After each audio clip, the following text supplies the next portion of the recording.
me and Ryan have been officially welcomed to the jungle that is Barstool Sports. Our white whale, Sidney Crosby.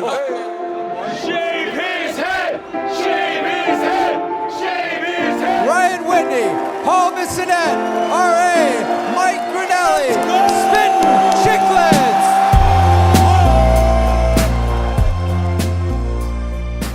What is up, folks? The Whit Dog here with Biz Nasty, Paul Biz Nasty, Bissonette. Yeah, I'm in Boston meeting up with some girls. I got some girls with Ryan. I knew it for a long time.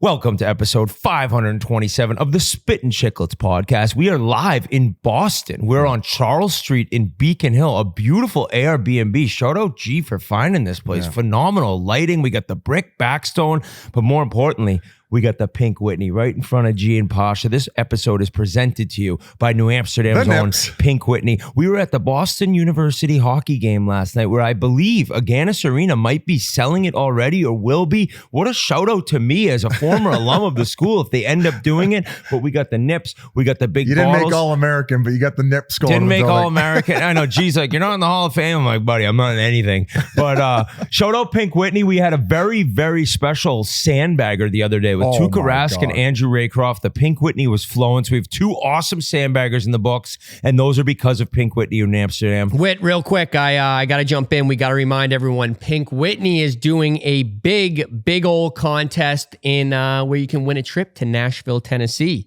Pink Whitney will be selecting one grand prize winner and sending them and a few of their friends on a trip to Nashville, Tennessee. That's right, busy. Nashville, Tennessee for a weekend of Pink Whitney-filled fun.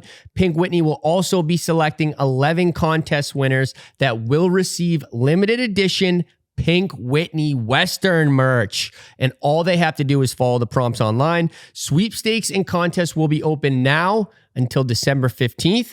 Go to pinkwhitney.com/Nashville to learn more. That's pinkwhitney.com/Nashville to learn more. And boys, don't we love those big old Pink Whitney party buckets? The new buckets of nips where you just add ice and you're living free and you're living fine. And that's what we're all about on this show. And we are pumped. Yeah. Because the NHL season is alive and well. It is ripping off the first 3-4 games. I'm talking to Posh about the Devils and Paul Cotter. Now he's talking about him winning the Rocket Richard. I'm talking to Biz about Utah and how they're great and they sucked when they were the Arizona Coyotes. Typical my heart Biz goes style. out to Coyotes country, man. These guys are popping off the minute they leave and now. they can't even watch the games, apparently. We'll get into that one, I guess. RA was even on Twitter about that. Even in RA's absence, you know he's bringing out the blackouts on TV. 100%. That's his biggest thing in the that's why world. he's absent. He's got the picket line going outside of Gary's office. That's where he's at right now. Just like the Four Horsemen with the Patriots and Stool Presidente. Now, the foliage here.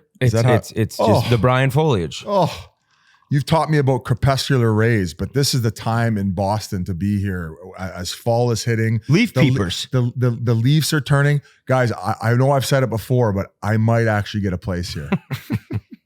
So that would be the 15th state I've said that about. They're like, how much money does this guy have? He owns places every trip they go on. He's just buying shitholes, though. It's like, Biz, nice place. It's a 600 square foot dump, but your bed looks cool in it, even though it's on the ground. But I want to shout out quickly. This interview we have coming is very special. Matt Sundin. Matt Sundin we were lucky enough to get this Leafs legend and Biz.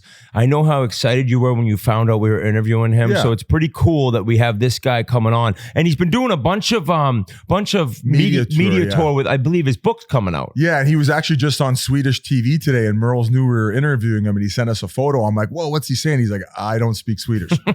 So another dumb question for me. So par for the course. But like you said, a Leafs legend, like Ring of Honor guy, a Hall of Famer, and just like carried himself with such class while doing it, right? And he's one of those guys probably not talked about enough, that half clapper, just so powerful.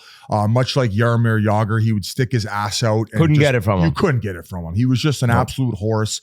And talking to guys that had played with him, and including Raycroft, right? Because we had him on the golf course, and just said like, one of those guys, he's on the bike every day, 25 minutes before practice, just an absolute horse, and a reason why he's in the rafters. So I'm excited to read the book. Like, there's a lot that I don't obviously know about him. He's a little bit older than us, so a guy that I definitely want to pick his brain and hear about how he got to where he got to, and a little bit more Leafs talk later on. But we won't bombard them too early. As No, we Home and Away is the name of that book too. October 22nd is when it comes out. Okay. Thank you, G. I love that, G. I love that, G. And hopefully after you hear the interview, you look to order the book and check it out. And I'm sure there's a lot more in that than we were able to get to. But we also got to talk about the Big Deal Selects video is live. And apparently there is some anger towards me and my little smirk after you guys. No. Little smirk? Little? Okay. I wanted you guys to win. I really did. I think it's evident I wanted you to win. You know I want you guys to win. I love those guys. Great people. But if you don't think when you couldn't get to the finals again that I was going to be able to hold in somewhat of a little laughter. And of course, Pasha's right in my face with the camera. And I'm just like, they're not even in the finals again. But then word gets through the grapevine that they're like, he's fucking laughing at us. So where do I stand with the guys right now? I mean, I even think some of you guys were laughing. I wasn't fucking laughing. You weren't even playing. I was more like perplexed afterward at the fact that we'd outshot him 40-10. I'll keep it brief because some people are like, oh, the Big Deal Selects talk. Shut the fuck up.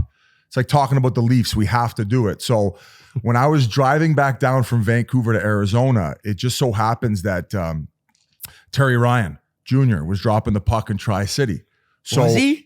Yeah. So I caught wind of it. I think I saw like a promotion for it on his Instagram. So 5 days before I started the trip, I reached out to him because all this talk with Yans had happened and him creating a team and it's loser goes home. So I'm like, I need a face-to-face meeting with our player coach, our Reggie Dunlop, right?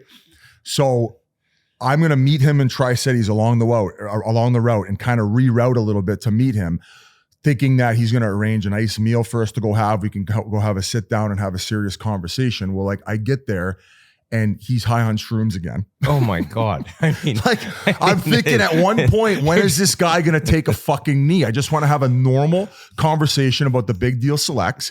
And then he brings me to this bar that somebody recommended, assuming that it was a good meal. It was we ate dog food that night. Okay. So not only did I have a shitty meal. You can't taste it anyways. But through all the shrooms and the conversation, we did extract from it the fact that we're going to remove you as assistant coach. Oh, I'm getting removed? Yeah. Listen. I'm getting removed. You're done. You're done. I'm done? You're done. All right. Boston Stranglers. Here I come. And these are my closest friends. You think you should be on our team? Hey, you Boston think you should be on our team? I'll tell you one thing. I haven't won shit in my life besides the Quebec Pee Wee International Tournament. Who are you looking at right now? The cameras. I'm looking at the cameras because I don't want to look at you. Look me in the eye. You cut my ass. You guys haven't done shit. What do you want us to do? Me. You're laughing in the lens after we get eliminated like some joke. You're all crippled besides you, and you're not even playing. So if I knew there was some anger talking to you last night, but if I'm actually gassed, I'm on to the Stranglers, I'm on to Boston, and I'm on to Keith Yandel's team. And I think Brian Yandel's on the team. Now, here's the issue. We don't have professional ball hockey players, but I think the guys we got, and I think the guys you got that have never won shit in the Chiclets Cup, they've won all these national, international gold medals. Bring it on. You're cutting me? No, I ain't fired because I quit. How about that? How about that? How about that? Some people haven't seen the video. If you see the way that he looks in the lens, it was like an awkward, like you're laughing because you're so nervous and you're just like, these guys, they lost again in the semifinals. What the hell's going on with this team? But you know what? That's fine. That's fine. Because I've known these Boston Stranglers a lot longer than I've known you. So whatever. Good luck. All right, fine. I was going to wait till at the end of the podcast to break that news, but you brought it up in the vlog's out. Now that this podcast has begun, ding, motherfucker. The vlog is out. Let the fucking fans decide because that's what we do. Fair. Watch Whit look in the lens and tell me if that's the type of guy you want on your bench going through the semifinals and the grind of winning potentially a Chiclets Cup. He also gave a pretty heartfelt speech at the end there, though. That was it was like, it almost looked like Whit was about to cry. He had so much emotion in him. So I don't know. I'm trusting Terry Ryan Jr.'s ayahuasca trip in Tri-Cities and the fact that he came to that conclusion, and that's what we needed to change. Not our goaltenders who seem to let in the squeakers every time they get in a big game. We're going to roll with the same team. I think Terry Ryan's going to take a step back. He's actually going to be the Reggie Dunlop and maybe play a little bit, like a few shifts here or there. But you're playing. I will because Keith's playing. Yeah, and still a question mark on whether Conman is going to play, depending on what kind of shape he shows up in. That's all I'm going to say. All right, fine. We'll move on from the Chiclets Cup. But I'm officially cut from a team that I've never even really done anything bad to, besides smirk after another semifinal loss. Fine. This shirt I'm wearing, quickly shout out. This is our breast cancer awareness shirt. Yeah. I'm trying to change to a little different note right now. Check this out. It's from the Breasties. G's talked about it a lot, but you could buy this right now in support of breast cancer, and he brought me one finally. So I'm rocking this thing. On to the NHL biz. Can't bury the lead. There is a lot. Cannot bury the lead.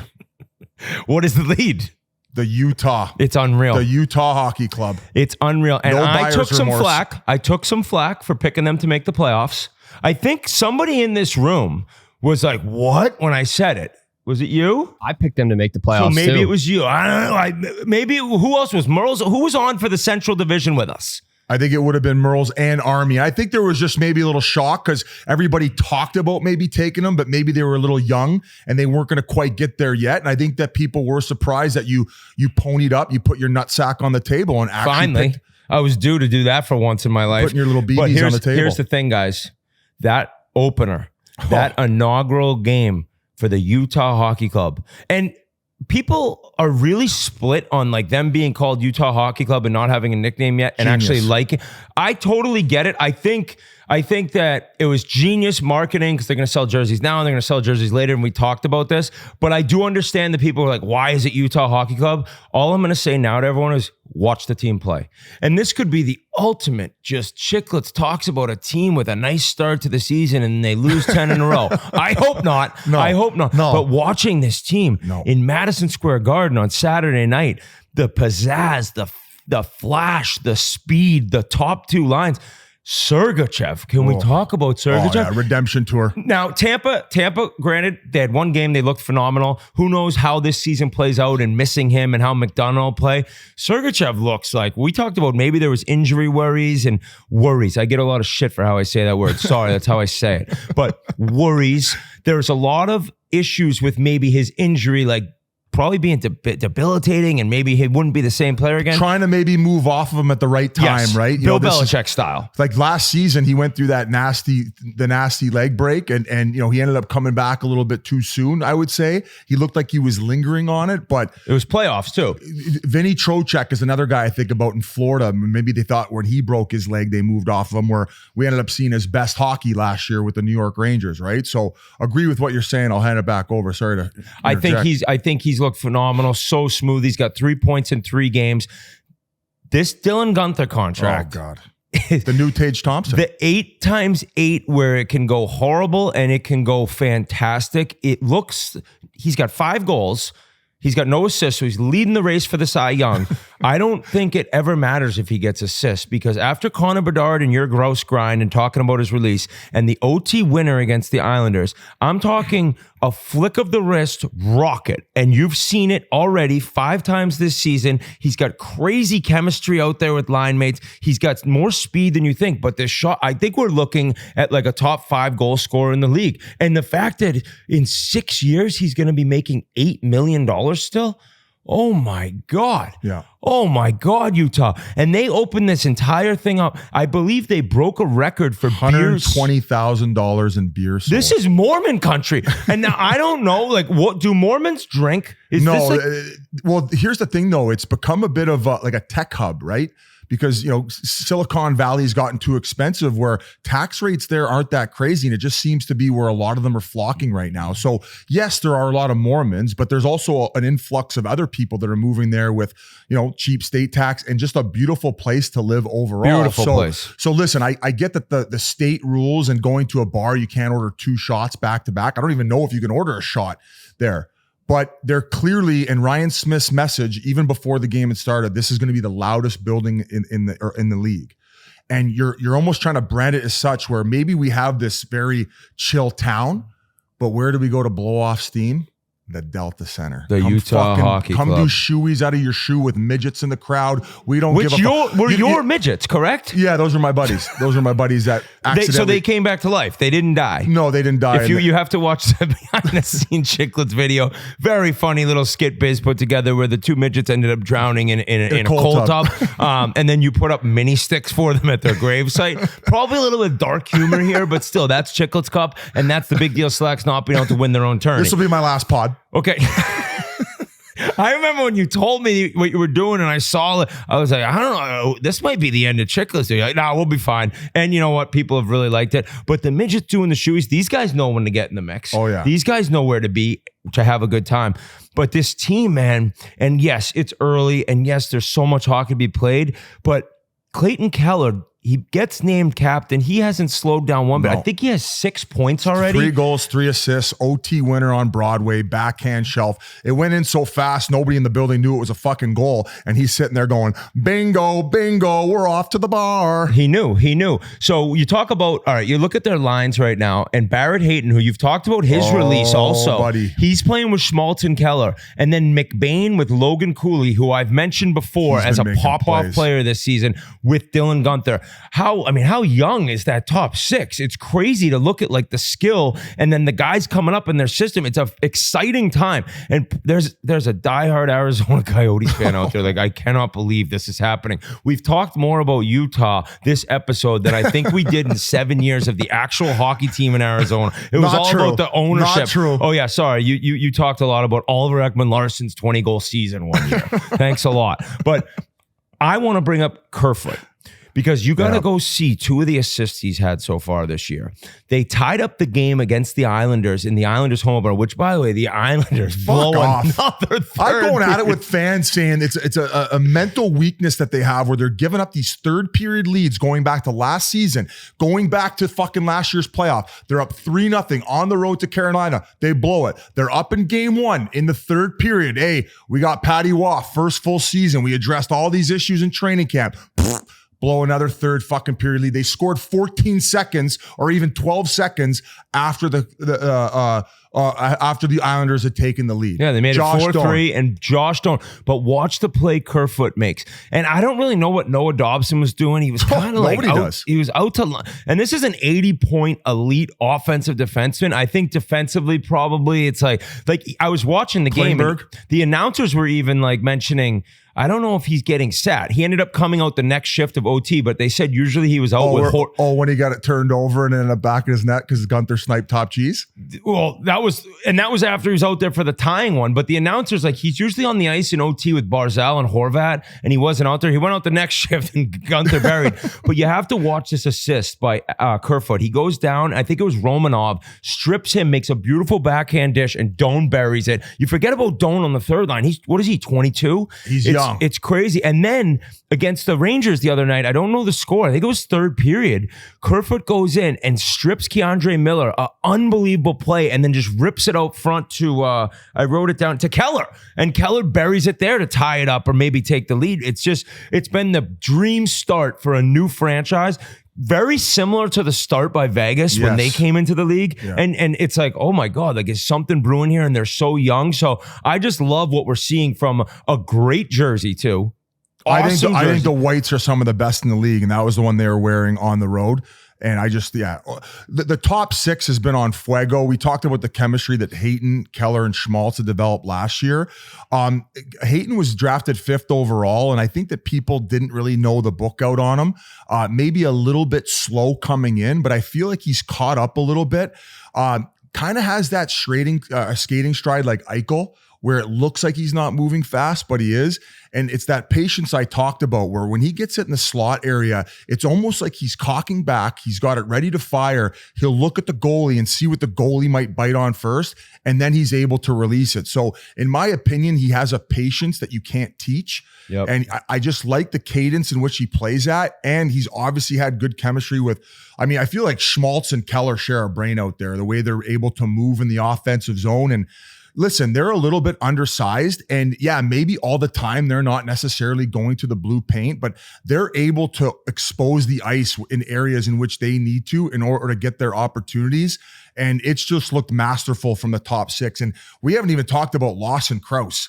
6'4", 6'5", 220, flying up and down the wing, killing penalties. A guy who's going to get you 20 and 20 every year. Maybe not like he doesn't have that switch or that quick Like whip. you'd love to see a little more anger. I like at that to see size. a little bit more Tom Wilson, a little bit of more unpredictability. What a beauty he scored the other night against the Devils. But he doesn't take stupid penalties. He's very reliable. And as I said, a 20 and 20 guy, maybe the hopes is with the money that he's making, he can get to 30 and 30. And with the offense this team has, 16 goals for, leading the league right now after 3 games. It's been unreal. And Michelli's played great, but he hasn't really found the score sheet He's on the either. fourth line. And I think it was PK Subban who sent the tweet out. Like, let's not forget here, they might be a little bit weak on the back end, but they got a ton of cap space left. They have a shit ton of draft picks the next 3 years. They got the big Russians they picked on D, I believe. I don't know their names. Tons of guys in the pipeline ready to go. And if they want to make a bold move with the money that they have remaining and send picks somewhere else, they can do that. If they go on this magical run, like you said, it kind of feels like that Las Vegas Golden Knights the first year, and even going back to when the Kraken were expansion, where it just really feels like they've built off this momentum of, they got dealt a shit sandwich, finding out as late as they did that they're going to have to move. They all of a sudden get this owner that comes and sees them down in Arizona and says, whatever the fuck you guys need, I got you. Let's go to Utah. Let's open up this thing in style and let's ride this momentum. And that's exactly what they're doing under Coach Tourney. So as a Coyotes fan and sympathizing for the people back there, absolutely. But the fact they've been able to make this smooth transition and come out with such fire and draw attention to hockey in a new market, I love everything about it. And it's great to see. And one other thing I'll say, I know we talked about Sergachev, Dursey. Yeah, he's nice. I like him too because he passed it to Gunther on the OT winner against the Islanders. And he's got a little of that spice too. Like, he's a piece of shit. If you fucking go give him a stinky mitt, he ain't just going to take it. He's going to come right back off you. And I like that because it lets Sergachev worry about playing.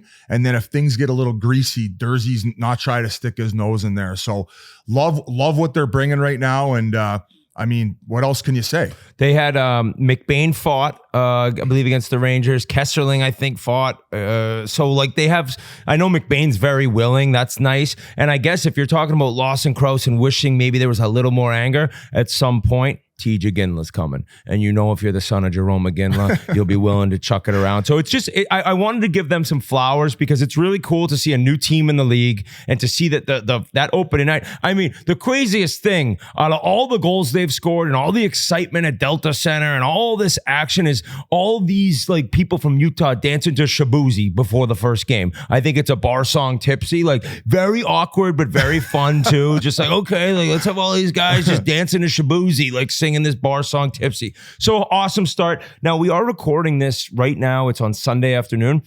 They have a tilt with the Devils tomorrow. Oh. So this lunatic behind me, the deranged Devils fan, I know he's like, why don't you shut the fuck up and talk about Paul Carter, please?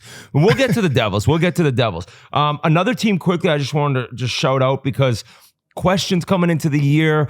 I think difference of opinions. Vegas has looked phenomenal. Oh my God. They pumped Colorado's eyes shut. Eichel had 4 points. I think he had 2 more points the next game. He's got 6 points in 2 games. They look awesome. And it's like, hey, no matter how many things change in Vegas. Barbashev with that backhand game? What the hell was that shot, dude? 4 points, 2 goals, 2 assists. I think that Barbashev, the human cigarette machine, I think that's one of the best contracts in the NHL. 5 times 5, I believe. I think he's making just over $5 million, if not 5 on the nose. He can fucking put you through the end wall. He can forecheck like a madman. I actually think he's a better passer than scorer, but all of a sudden out of the gates, he's fucking sniping the little BBs out there. What do you got for me, G? Merle's had an interesting point on game notes. He picked Jack Eichel for Hart Trophy at 50-1 before the season started. Those odds, it's very, very difficult to not wager something. Yeah. I mean, like Eichel doesn't get the respect he deserves around the league. Do you agree? Like this guy, and granted, 4 assists in that game, that opener, by the way, against the dog. The dog had a snipe on Saturday night. But they lost to Columbus, didn't they? Yeah. Columbus won that game. Kent Johnson looks really good right off the hop for Columbus. I think Georgiev's got hooked in both of them. He's got hooked They in almost both got of as them. much goaltending issues as the Edmonton Oilers. But let's stay on topic. Let's not go to the Let's stay on Oilers yet. topic. Jesus Christ, this is But Groundhog Day. Golden Knights look good.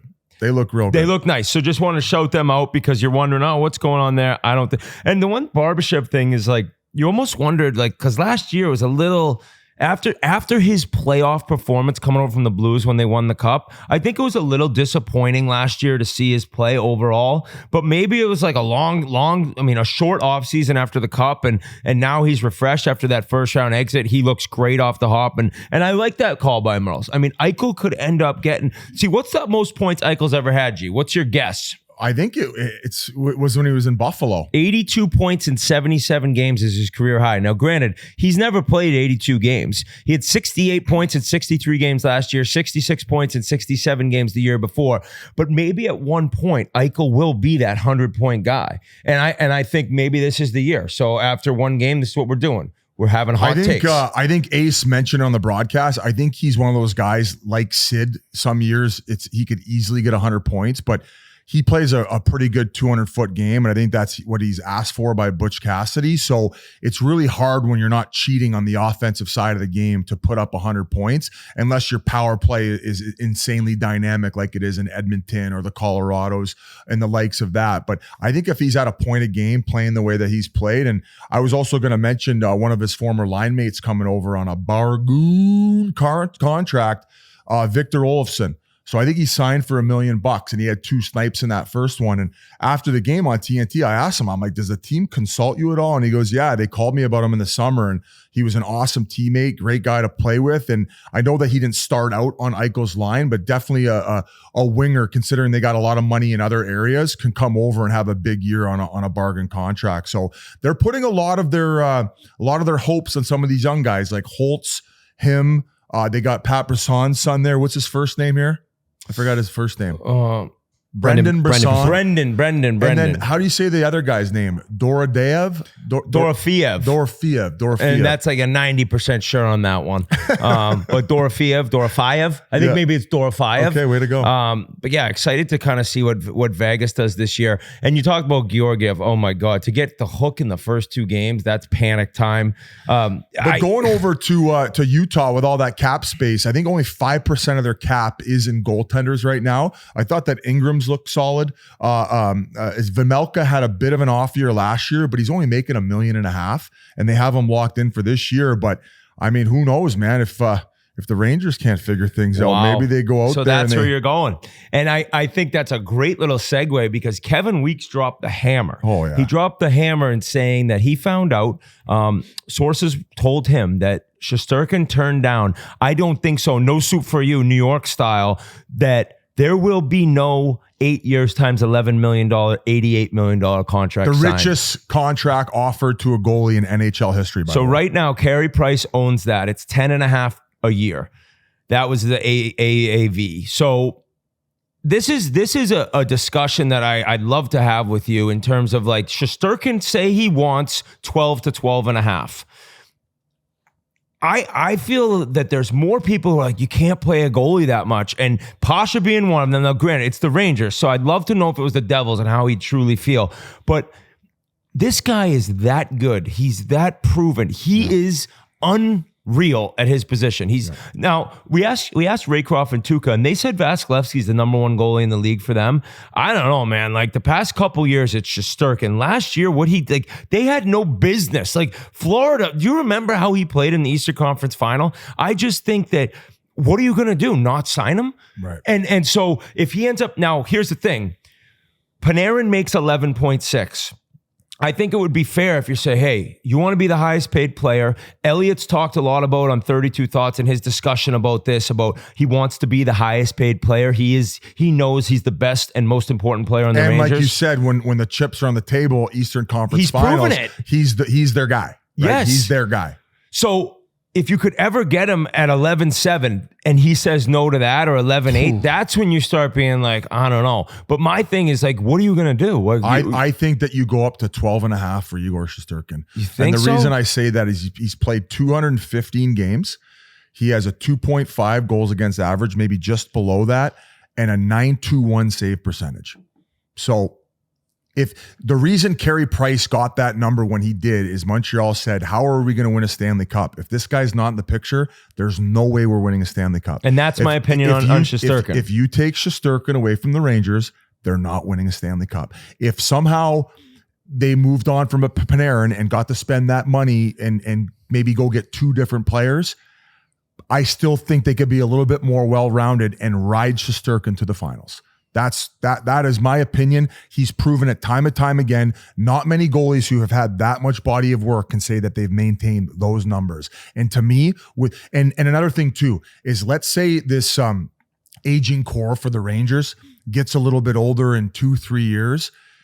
You're just trying to align. If he's making 12.5 in 4 years and you're still getting this type of production, or maybe even not as good, just a little fraction, a little bit less, you still have an opportunity to win. So you're not even worried about what you're paying him in 4 years, because based on the way this cap's going to keep going up, that's going to be fair market value for a guy who's going to play. And I think over that course of time, he's averaged 55 games played per season.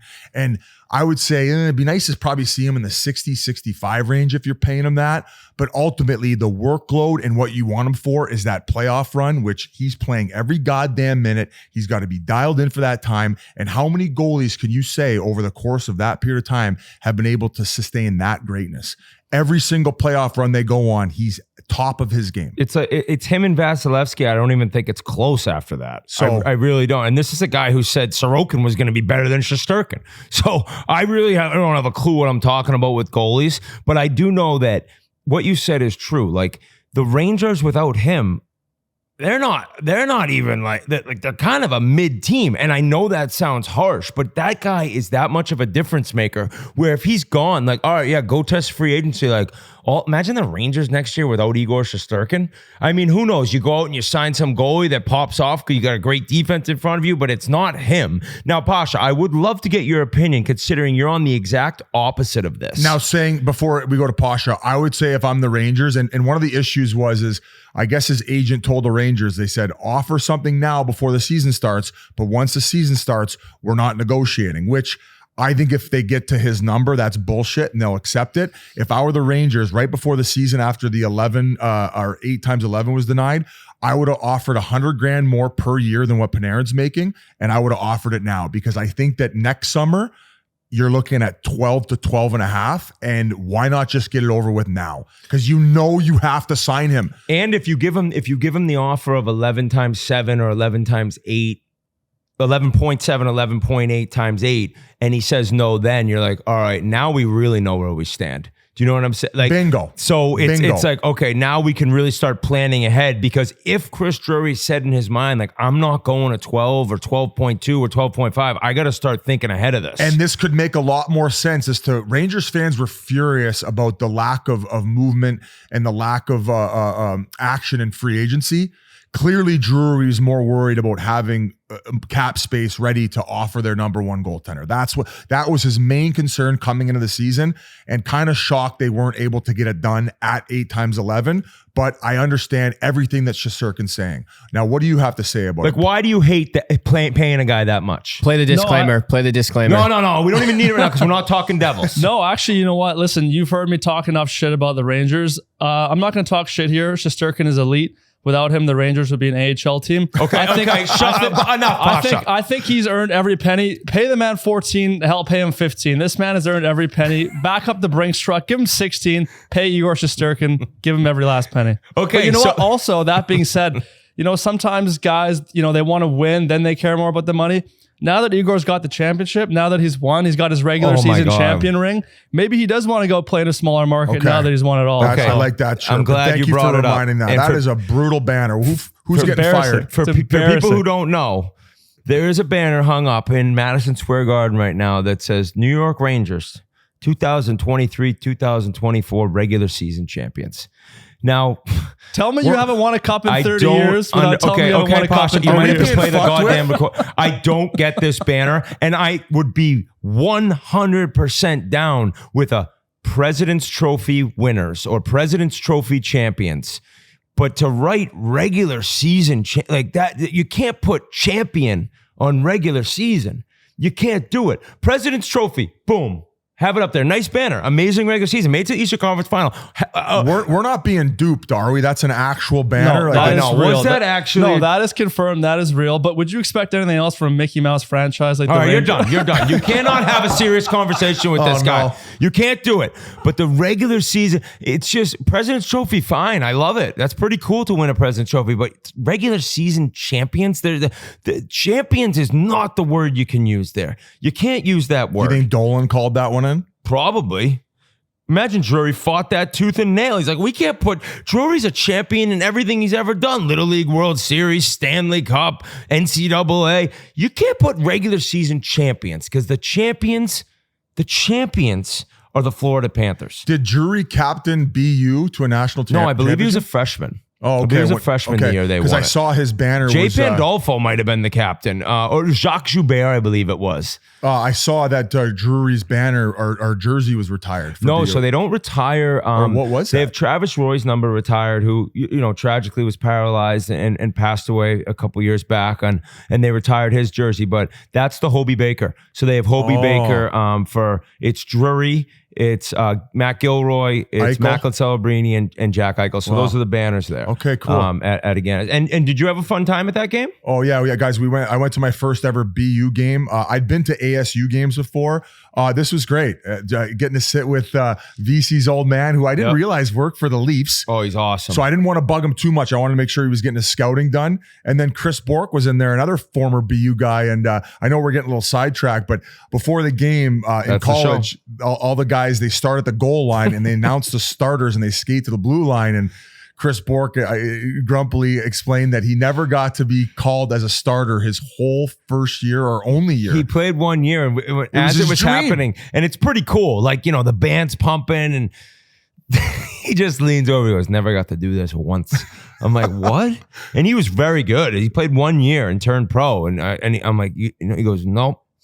Was Jack Parker the coach? David Vander Gulik and Brad Zancanaro and John the Liberty started every game that year. Every game? I was like, they started every game. All three good dudes. I played with all of them. And he's like, I didn't get to do it one goddamn time. He was still disgusted. Was he a superstitious coach? Yes. Jack Parker was a very superstitious coach. And Jack Parker, the legendary Jack Parker, I ran into him with Grinelli. And he said, what's going on? What are these cameras or something like that? I said, it's for our show. He goes, what show is that? I was like, Spittin Chiclets. He's like, he was just totally chirping me. I fell for it. And then he said, I'd never been asked to come on that show. I said, you'd come on?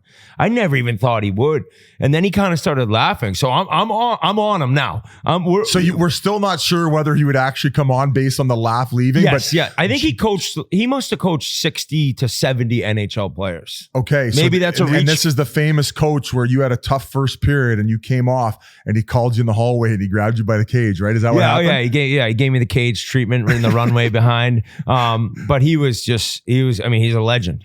One of the greatest coaches in college hockey history. So I was pumped that you got to see BU. It was awesome. And they look experience. awesome. Yeah. Nice team that they have there. So they beat Union 4-1 pretty easy. Nice little start. So I didn't realize Lane Hudson had two younger brothers. This Carter Hudson? No, so one of them's older. Cole. So Quinn older. Hudson's older. He's still there. He's a scoring winger. I don't believe he was drafted. Cole Hudson's younger. Oh, I forgot that. He's the freshman defenseman who looks. Carter? He looks. What'd you call him, Carter? Carter. That's okay. That's okay. It's I a was begin thinking with of a Vince C. Carter. Good job. You get this. You get the first letter right. He looked phenomenal. I think the Capitals took him maybe second round. Oh, he was moving and shaking dude, out there. He's sick. He's sick. And then there's another one, I guess. I guess there's like a 15-year-old one. So the Hudson family. Hudson, the Hughes, we got all these families coming up. The Kachucks, Yep. just breeding them all in a lab. Insane. What did we want to chat Well, about? we were just kind of wrapping up the one more thing. Shesterkin Sorry. chatter. About the Rangers. Not only is Shesterkin's contract a topic of discussion, but Frank Saravelli has mentioned the discussion with Alexis Lafreniere. This guy, His stock has raised in the last 12 months. Holy and shit. it was the regular season last year, right around 60-ish points. Gee, maybe you could look that up quick. And then the playoff was when playoffs. He was dominating. And now off the beginning of this season, it's like, oh my God. And the 8x8's getting thrown around.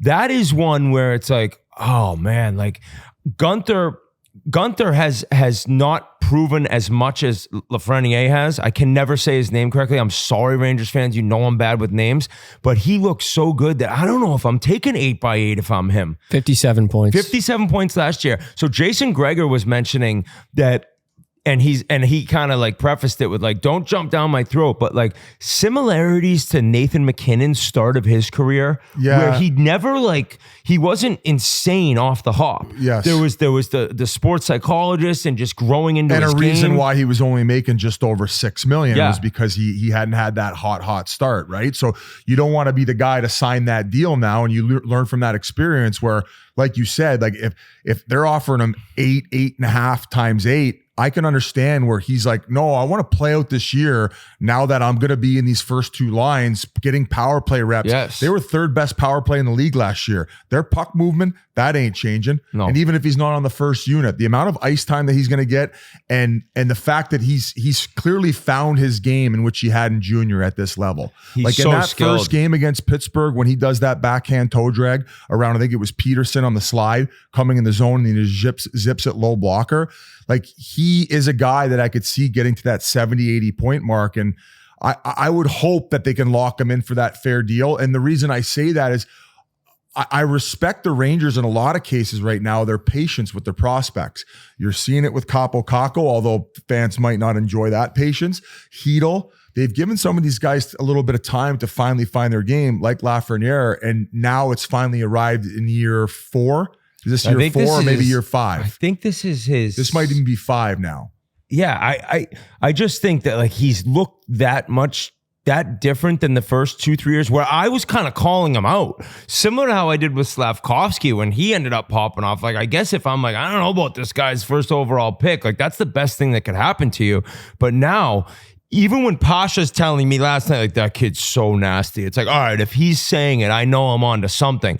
But that kind of led into what Elliot was talking about, something else on 32 Thoughts, where he was mentioning he talked to a manager. Now, I don't know if that's a GM or who he's talking to with all his sources in that, like, the CBA at some point's going to end. And if they could ever announce a new one at the Stanley Cup final where he said Gary Bettman always does his press conference right before game 1, there was like talk with Elliot and whoever he was chatting with about like maybe ripping up what's left of this CBA and going into the next one right away where the cap could just pop off. So like, would you say 105 million? No, maybe? I don't even know the exact like number would it be. Let's just make it up. But it would definitely, yeah, say it's 105. So this year we're at 88. Right? And then they think next year would be 92. Well, what if next year or the year after it's like up to 100 already?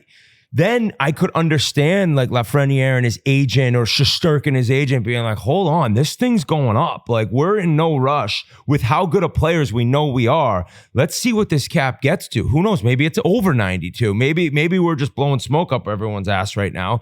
But I get waiting when you're that confident in your game. And I really do think that Lafreniere is going to get 80 to 90 points this year. Staying healthy, like the way he skates and how skilled he is and the confidence that he now has, when it's hard to have that confidence when you're not playing a ton of minutes and you're kind of questioning your game, you're not getting power play time. Dude, something clicks where your game changes and you know, like I belong in this league and I don't just belong, I'm actually an elite player. And then it's the mental side where like, dude, every night I know I can get a couple points. And the Rangers, their team with Adam Fox running the PP, you already said it. They're gonna be good and they're gonna score goals. Pretty so it's crazy how see. things can change so quick in the National Hockey League. You go from winning So quick. the President's Trophy to now you question whether you're going to have your starting franchise goaltender and one of your best prospect forwards, on the books next season. So it's interesting times in New York, and I don't know where we were going to go from there. There were a few other signings, but we'll talk about those later. Some great stories as far as signings. I was quickly going to mention my play of the week so far. What was Dallas's first game? Can you look that up? They beat quick? somebody 3-0. Was it the Islanders? No, that was their second game though. They won their first game as well. Was it Nashville? Their first game was Yes, it was. Nashville. They beat Nashville 4-3. Dude, pull up Matthew Duchesne's assist to Mason Marchment in that game. It is a backhand saucer pass that he clears 2 sticks and it lands Lunar sauce. one. It's not even that high. It's just the defender's on him as he's on his backhand, and he gets it. He sauces it over his stick, but then he realizes there's another defender in front of Marchment, and he gets it just to land over the second stick. It is so gross. It was my pass of the week, and I marked it down in my notes because I rewound it 3 times. I was a rider. I'm like, look at that pass. Like, when you can sauce it over one stick, whatever, no big deal. Unless you're Biz, any NHLer can do that. To get it over 2 and land it flat, unreal play. Unbelievable play. So I had to shout that out. I think that we knew they were going to be good coming in. Going back to last year, they had 2 first lines. Their second line was scoring at a rate that any first line in the league was. So they're deep. Ottinger finished off with a shutout, and that was against the Islanders, right? So yes. That was in their second game. And Ottinger's another contract that he's going to need a deal. Wow. And I guess, like, are you looking at Swayman numbers? My mind, I think of Ottinger, and I think maybe a little bit more than Swayman. Oh, you think? Okay. So that's not crazy to think. No, not at all. Yeah, he's done more. Yes. He's done more. He's had some great runs in the playoffs, so we'll see what happens there. Before we go any further, I want to talk to you guys about Game Time. Hockey season is here, and we can't wait to get out to some games this fall with the help of Game Time, the official ticket partner of Barstool Sports. There's no feeling like seeing a breakaway goal in person, and Game Time can help. You know how much we love Game Time? Now with their brand new Game Time's Picks feature, they're making it even easier to get to a game. Game Time Picks filters out the fluff to show you only incredible deals on great seats so you don't have to waste time searching through thousands of tickets for an NHL or college hockey game near you. I was looking at tickets for November 20th, Golden Knights at Toronto. I was thinking about even bringing Squanto to the game, maybe even get the PJ out for him. That's how much we need Squanto. And I saw an amazing Game Time Picks deal for $84 for great seats. That's crazy. Okay, that's November 20th. The Leafs are taking down the Golden Knights. Squanto in the house. Just pull up your chosen event and turn on the GT Picks setting to the top of the screen, or browse the best local Game Time Picks deals near you. Folks, Game Time, it's got your back. Take the guesswork out of buying tickets with Game Time. Download the Game Time app, create an account, and use code Chiclets for $20 off your first purchase. Terms apply. Again, create an account and redeem code Chiclets for $20 off. Download the Game Time app today. What time is it? It's game time. I think next, Biz, we were going to this jersey that's next to you. Yeah. And that shout out to Fanatics. So I mentioned how Wyatt all of a sudden likes the Leafs somehow. And then Biz and all the boys came over after the sandbagger. And now it's like, I don't know what's happened, but this morning I woke up and it's go Leafs, go Leafs, go. And you have to be the Bruins and I'm be the Leafs. And I'm like, oh my God. And then Biz shows up with a Squanto number 16 jersey. And I don't think this thing's going to be taken. There's going to be ketchup all over that thing. There's going to be syrup. But when my son sees this jersey, and Biz, how did you get it? You told him you ordered it. The next day he had it. Yeah, shout out to Fanatics. They sent out both of them. I have one that I'm just going to keep as a blankie in spirit of Squanto. So we have matching jerseys. I've always said that I don't wear anybody else's name on my back. I have a blank one on currently. Yeah. So I just wanted to have the dual jerseys. And like I said, shout out to Fanatics. And the reason that I put 16, I just think that Marner is going to play with the Squanto spirit this year. And you laugh all you want. He had no points the first 2 games. What happened game 3 after I posted it? He had a sick goal. He had a sick goal. Yeah, listen to this one. You guys can go back and watch the goal that Nyes scores, and that puts him ahead. I want to say 2-1. Marner could make a play up the middle, a high-risk pass to Matthews streaking in. He doesn't do it. What did he do, Whit? He dumped it in. He fucking dumped it in. Like a playoff-style dump. Playoff-style dump, and ends up going right to Nyes off the end wall. Some people say lucky bounce. He made the right play, and he was rewarded. He knew that they had the momentum, and he didn't want to give it away by making a high-risk play to the middle of the ice. He gets the assist on that one, and just as the game is getting a little bit close, it's 2-1. Things are getting tight. Boom, gets shot out of a cannon, individual effort along the wall, and goes low blocker on, I think it's Blomqvist. Is that how you say his last name? I believe so. Which he got the start over Jari. And Jari didn't look great in that first game. No. So it's like, That oh was my against the God, Rangers. what's going on here? 6-0 shit kicking. So Marner 1-1 as the spirit of Squanto is now in him, and I think he's going to carry that into the playoffs, and we're going to see a whole different Leafs team. But in the goaltending aspect, buddy, bring it to me. Okay, bring it to me. You talked about Wall, and I had a tweet that song you sing, that stupid song, led directly to that injury, that lower body injury. Nobody knows what's going on. Who knows? And health's been an issue for this kid.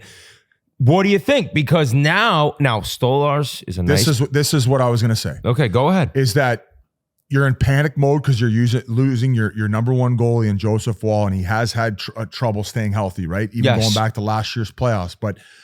They pick up Stolarz in the offseason. This guy has championship pedigree. He was Bobrovsky's backup in Florida. He knows what it takes to win.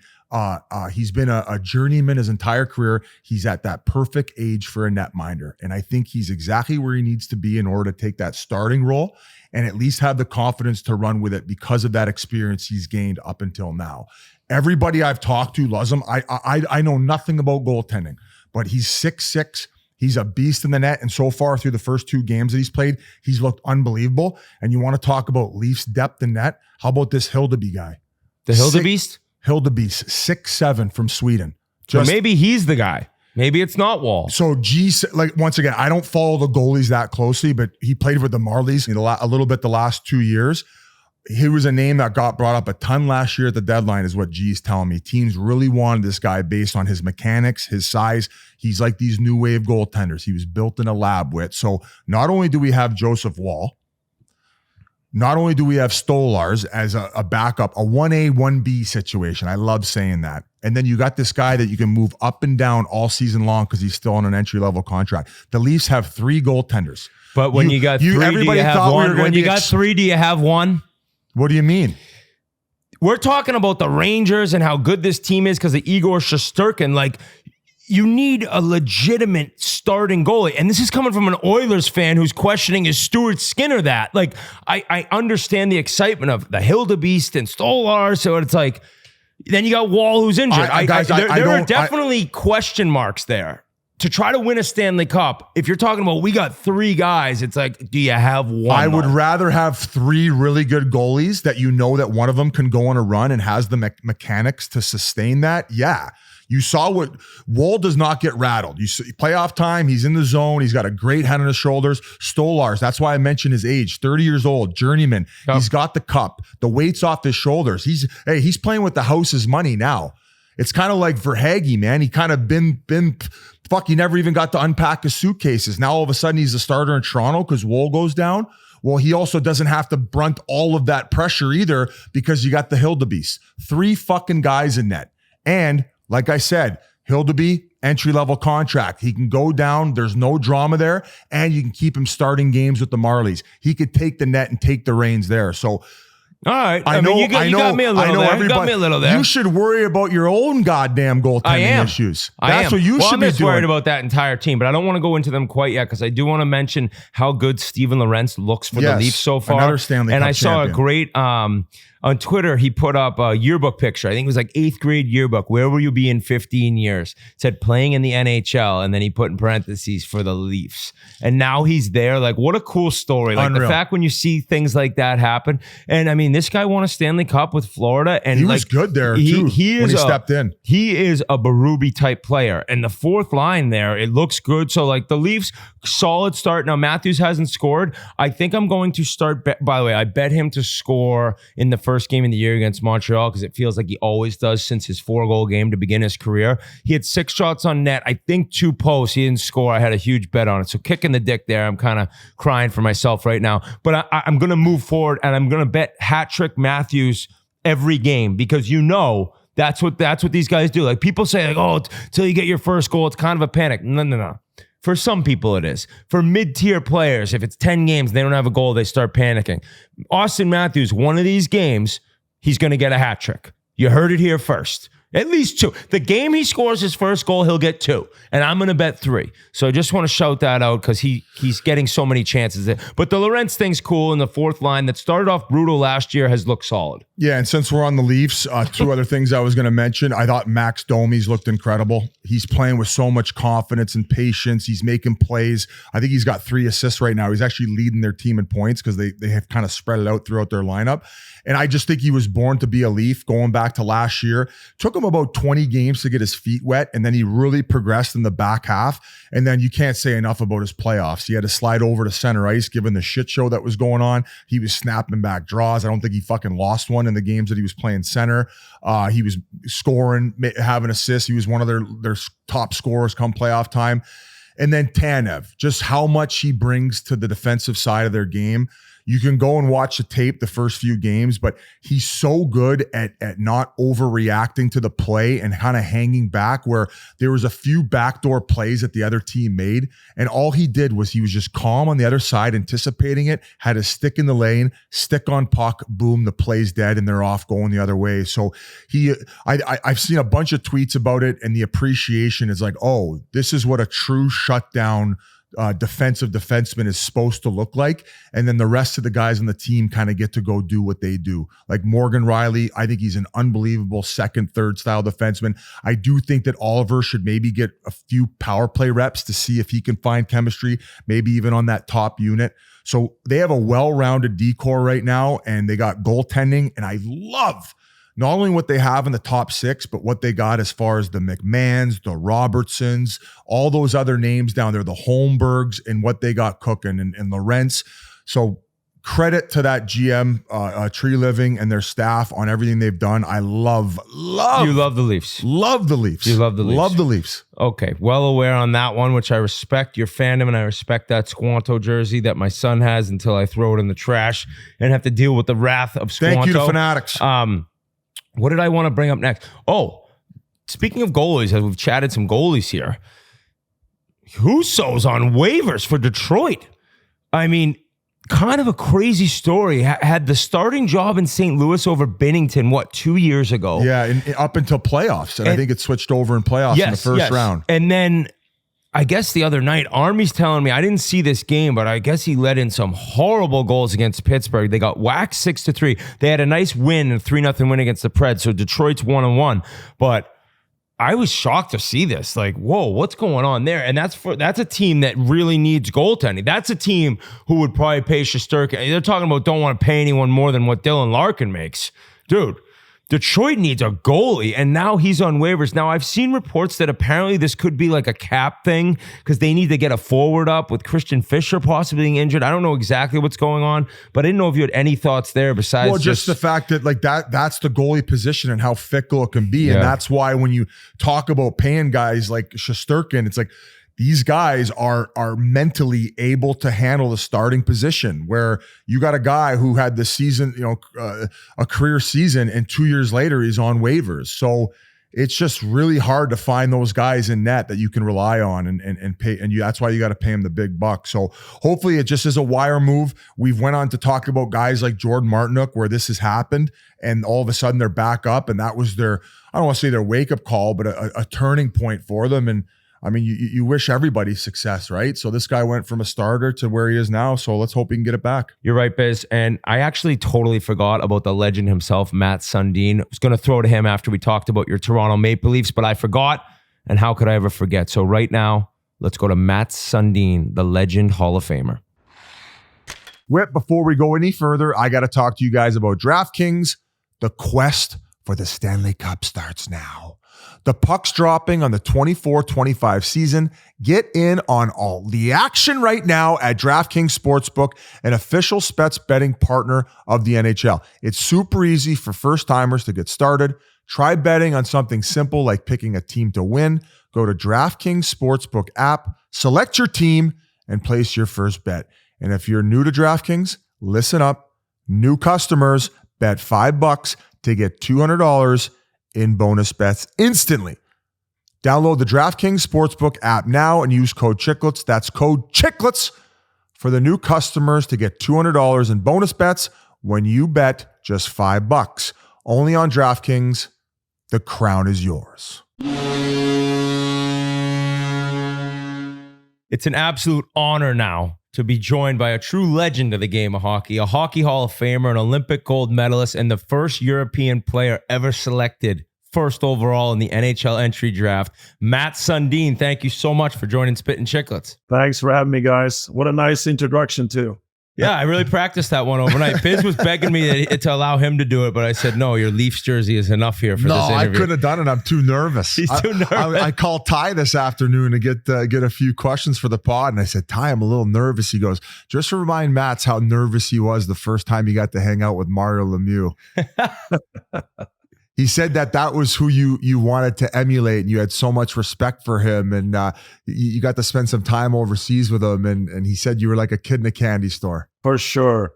What a player, and absolutely, when I broke into the league, just to get on the ice with Lemieux, as a 19-year-old coming over, and Wayne Gretzky, and don't forget in Sweden, back in those days in 89, 90, we couldn't follow NHL very good over here.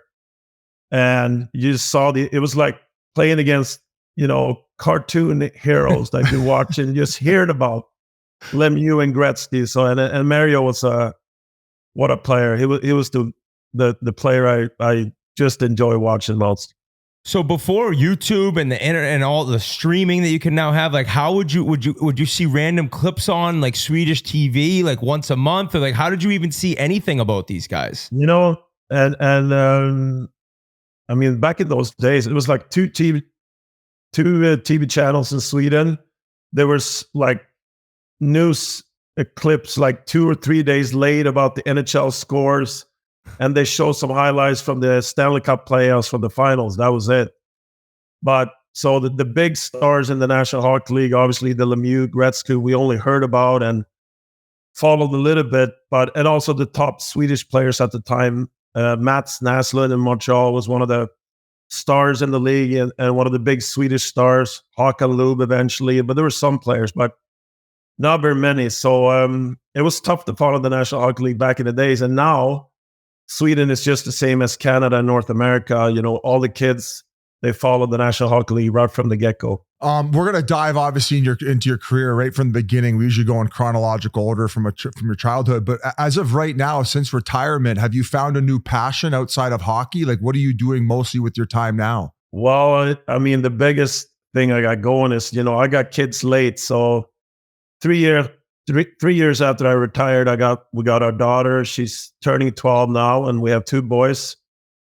One is turning 10 in a couple of weeks, and we have a little boy, he's 7. So that's what keeps me really busy. And the middle guy plays a little hockey. There's basketball, all kinds of different sports. Driving around the city here in Stockholm, chasing them around. and I always been big on outdoors. So fishing, I go to Norway, we fish in the outbacks of Sweden, and some hunting too. So I do some of that in the fall. So we're lucky enough that your book was released and you decided to write a book, and we already kind of pumped its tires prior to this interview. I was just wondering what made you want to do that? I mean, like, I guess just adding an author to your incredible resume sounded nice. Well, I think it was now or never, right? It was, I'm 53 now. I still remember my childhood and what was going on, and also my career. So I got a request for the last couple of years to do a book, and I thought it was time now. The kids are old enough. I do have the time for the next, we started last summer. We spent 12 months with a great writer and hockey coach. She's coaching her son in Toronto, Amy Stewart, and she's followed my career herself. So it was a great collaboration and a lot of work, but also a lot of fun. So it's just, and for my kids too, I figured they don't care about my career. They don't want to watch any old YouTube clips from some goals on TV. So I thought it was kind of nice to kind of wrap that up, and hopefully the next few years they're going to be able to read it and say, oh, our dad was actually a pretty good hockey player. Hey, it's funny you bring that up. So my oldest is 7. And I've started saying, like, hey, I got some highlights on YouTube here and there. And then, like, you pull up the picture of when I played and when you played, and, like, it ain't HD. And they're just like, what is this? They must think it's the 1950s. It's medieval times. Well, that's how the game was played too when you were playing. Yeah. It was different game. I mean, you watch the league right now, but it's actually interesting to watch. Now the guys are become a little bit bigger again. I feel it's more physical again, and there's some big boys out there, but they can still fly around. So, but definitely with the clutch and grab era and all the stuff that was going on, it was a different game too.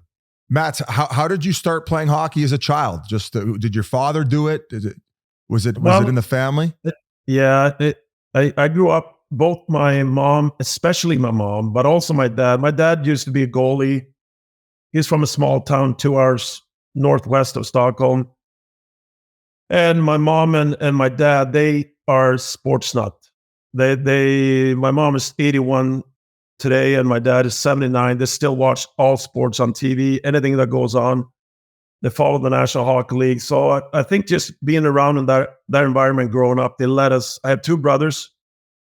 One older brother, he's 4 years older than me, and they let us just play any sports we wanted. So hockey was always the one we enjoyed the most, but we play soccer. Bandy is a sport. I don't know if you heard about that. It's on a soccer pitch-sized field, but it's on skates, actually. You play with kind of field hockey sticks. I know there's some in Canada as well. So we were into all kinds of sports, and they let us just play around. So it's kind of just from growing up, very, very similar, I think, to Canadian kids grew up in our era, but also how kids grew up today. So a lot of sports growing up.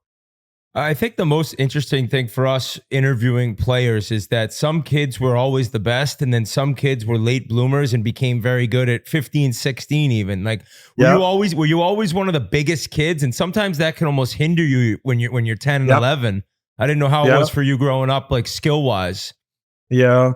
So I was lucky. Like I was chasing my older brother right from the get-go. And I'm sure the first few, and 4 years is a big age difference, but he was out playing on the lake. And when they went out skating at home, I always wanted to follow him around. He told my mom, please don't bring Matt. He can't even skate.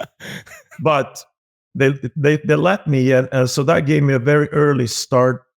And I was a big talent right from the get-go. Like both my two brothers played hockey in Sweden as much as I did, but I did have a special gift for hockey right from the get-go.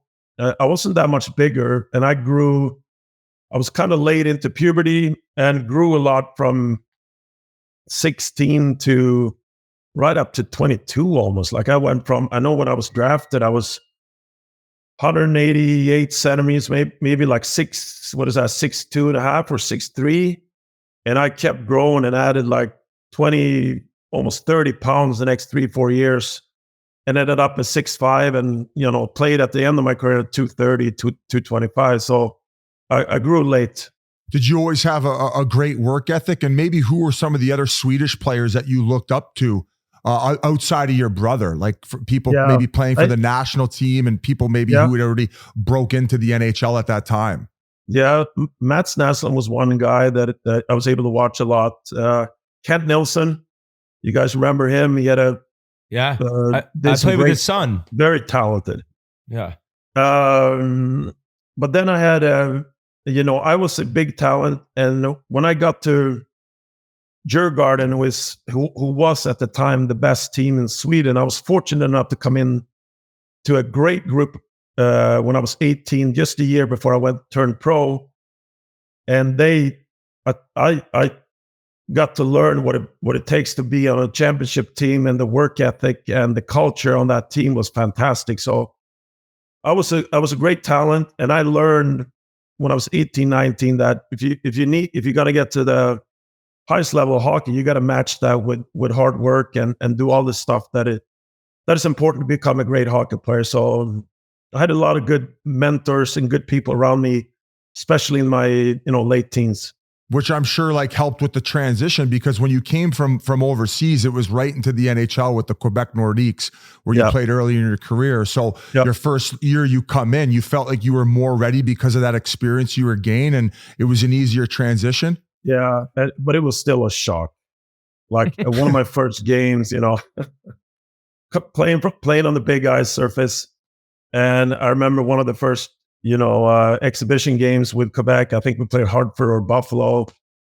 After 4 minutes, it was a bench clearing brawl. And I'm like, what's going on? I'm looking around for the smallest guy on the other team. I'd never been in a fight on the ice. And you see all guys just bench clearing. Everybody's out on the ice. So, and, guys like Darren Kimball, Tony Twist on our team, Wayne Van Dorp. It was a crazy first year and still a huge transition year, being 19. And I think the average age on that team, Joe Sakic, average age was 21, I think. So very young group. You could tell the future of and little did people know it'd be in Colorado, but it was that amazing core. But quickly going back to before the draft, I mean, as I mentioned in the intro, first European ever drafted first overall. So even today, like you'll hear a Russian's name as a possible first overall and people are like, I don't know. So I imagine then there had to be people that kind of question like, a Swede's going to go first overall. Did you hear that noise? Did you even know that was definitely going to be the case with Quebec taking you? Like take us through that draft in 89. Well, I think, and especially with the book, that's one of the funniest things. Amy Stewart was laughing when we started the book, right? She was, oh my God, were you guys this naive? In 89 in Sweden, people didn't even know what the draft was. Like we didn't, like there was no, when I was 17, I remember playing a 4-nation tournament in, I think it was in Czech Republic or somewhere in Europe. And, the scouts started to come there. And one of the first scouts that gave me a pin was Pat Quinn. And he came up to me and he said, "Hey, Matt, great game. I think you're going to be a star in the National Hockey League one day," he says. And that was the first time I was thinking, wow, maybe I'm going to make it over there. That was the first time you really thought that, just hearing it from him? Yes. That's amazing. So, and when I was drafted, I had a few agents coming over. I went with an agent from Boston. We went to the draft in Minnesota, and it was a shock for me. I had my dad there and a couple other fellows, but so the whole experience, and also in Sweden, it was like all of the news. They were explaining for the Swedish people what it meant being picked first overall and how the draft works and all that. So it was an eye-opening thing, not only for me and my family, but for people in Sweden too. So that's when people in Sweden started to learn about the National Hockey League a little more too, and what the draft meant. And nowadays, if you're picked first overall, I mean, boom, you're thrown into the fire. But you went back to Sweden for one final year. Was it your choice? Was the team like, listen, take another year over there? Or like, how did it come about that you didn't go right to Quebec? Well, I was actually supposed to play one more year in Sweden, and but the Swedish team that I played on, like I said, Thomas Eriksson used to play for the Flyers, defenseman. We had 7 or 8 guys that were in the national team for Team Sweden. They won the championship the year before, and we won that year when I was part of the team. So it was always planned to play one more year. And when I look back at 19 and still growing so much, I remember being, lanky and still growing both in length and try to put some weights on. So for me, it was actually good to be one more year in Sweden and get adjusted to playing against adults and big men. So pretty young team in Quebec, but you guys had Guy Lafleur on the roster, which, I mean, you talk about a French-Canadian legend in Mario Lemieux. I mean, Guy Lafleur he's one of the OGs. Like, what was it like playing with him? Like, was he still smoking cigarettes at the time? Were more people smoking cigarettes in the locker room, so therefore the ones who didn't have to leave the room? Like, how does that all work?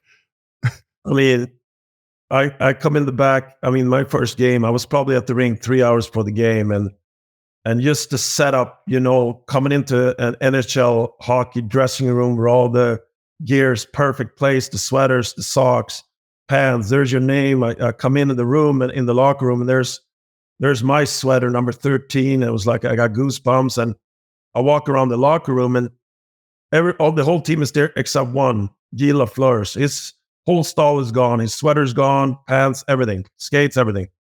So I walk around the back room into the equipment room, And when I come around the corner, there's Guy Lafleur. He's doing this. He's got full gear on, game jersey on. It's like more than 2.5 hours before the game.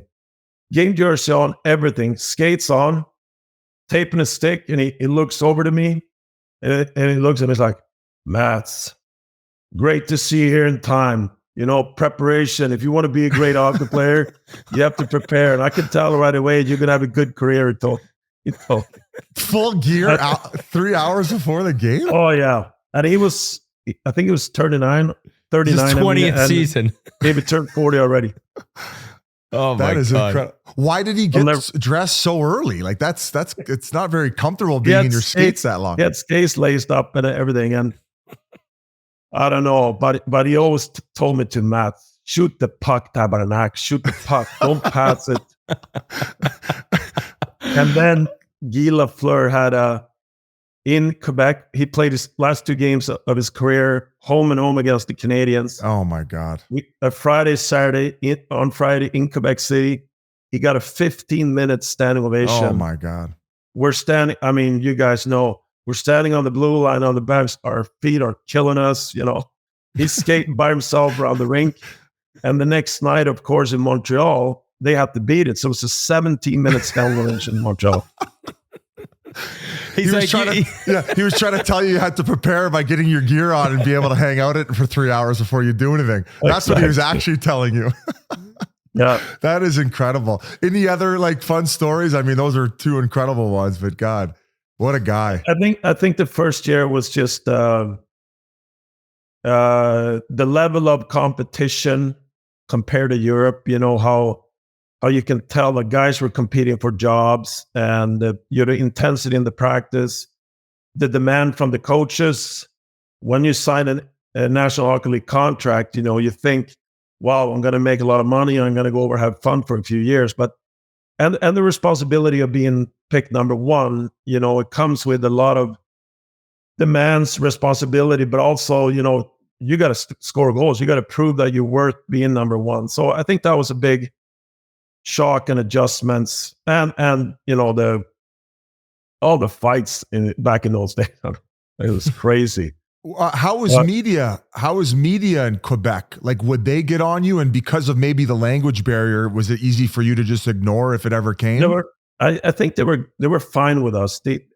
I came in. It was a rebuilt year. We missed the playoffs, obviously, and so they were pretty nice to us. I think because it was a rebuilt year. But the games and coaches. Still, it's a professional hockey league. The demand is there on the players to perform. So it was a tough adjustment from playing at the time 40 games in Europe to come into a 80-game schedule, the travel, the intensity of the games, playing the likes like Lemieux, Gretzky's tough. All teams are good. There's no easy night. So it was a huge adjustment and making sure you take care of yourself right away. I know that Quebec played one more year in the NHL, after you were traded to Toronto. But when you were there even rumblings at that time that they would be moving and they'd be ending up in Colorado? Or was that kind of all went down that 94-95 season, your first year in Toronto? I think it was the year after I left and I got traded to Toronto, I think. So there was nothing going on there. But I hear right now they might get a new team up there. That would be great because it's a great hockey town and great fans. And the rivalry between the Canadians and the Quebec Nordiques were great. They were great games. I think it was William Nylander when he got drafted to Toronto, and it was in this new Amazon series that just came out. I guess he didn't realize how big it was, and it was a little overwhelming for him. Was it the case for you? I'm sure you'd already played there on the road, but were you aware of the fandom there and just you almost feel like you're in New York City of Canada? Exactly. And I keep telling everybody, what is it like to play for the Toronto Maple Leafs? Or it's really impossible to describe until you wear the jersey you have on there and go out for a game and just understand the fan base and the love for the team, not only in Toronto, not only in Ontario, but you go into LA, half of the building is cheering for the Maple Leafs. You're in Tampa, you're in Florida, same thing. You go to Calgary, almost more Leaf fans in the building. anywhere we went in the league, half of the building is cheering for the Maple Leafs. So the following, and it's like the New York Yankees in baseball, or in Europe. I try to explain for people. Imagine Real Madrid or Barcelona in soccer. That's what Toronto Maple Leafs is an institution in Canada and in Ontario and in Toronto, and just to play for the Toronto Maple Leafs is, it's not like nothing else in hockey. We've chatted with players before who played for Pat Burns, and that's your coach in Toronto when you get there. And it was kind of made evident to us that, like, he played no favorites. He was as hard on the best player as he was on the fourth liner. Like, do you remember getting there and him challenging you and maybe calling you out at different times? Yeah. He my first meeting with him, he was sitting in his office, and I come in, and it was in the summer when I got traded. I flew in for a press conference and to meet coaches, and Cliff Fletcher obviously was a GM, and I come in the room, and he's sitting there. He's got the reading glasses on. I'll never forget it. He had his off a little small office there. And he got up, "Hey, Mats, how are you? Sit down."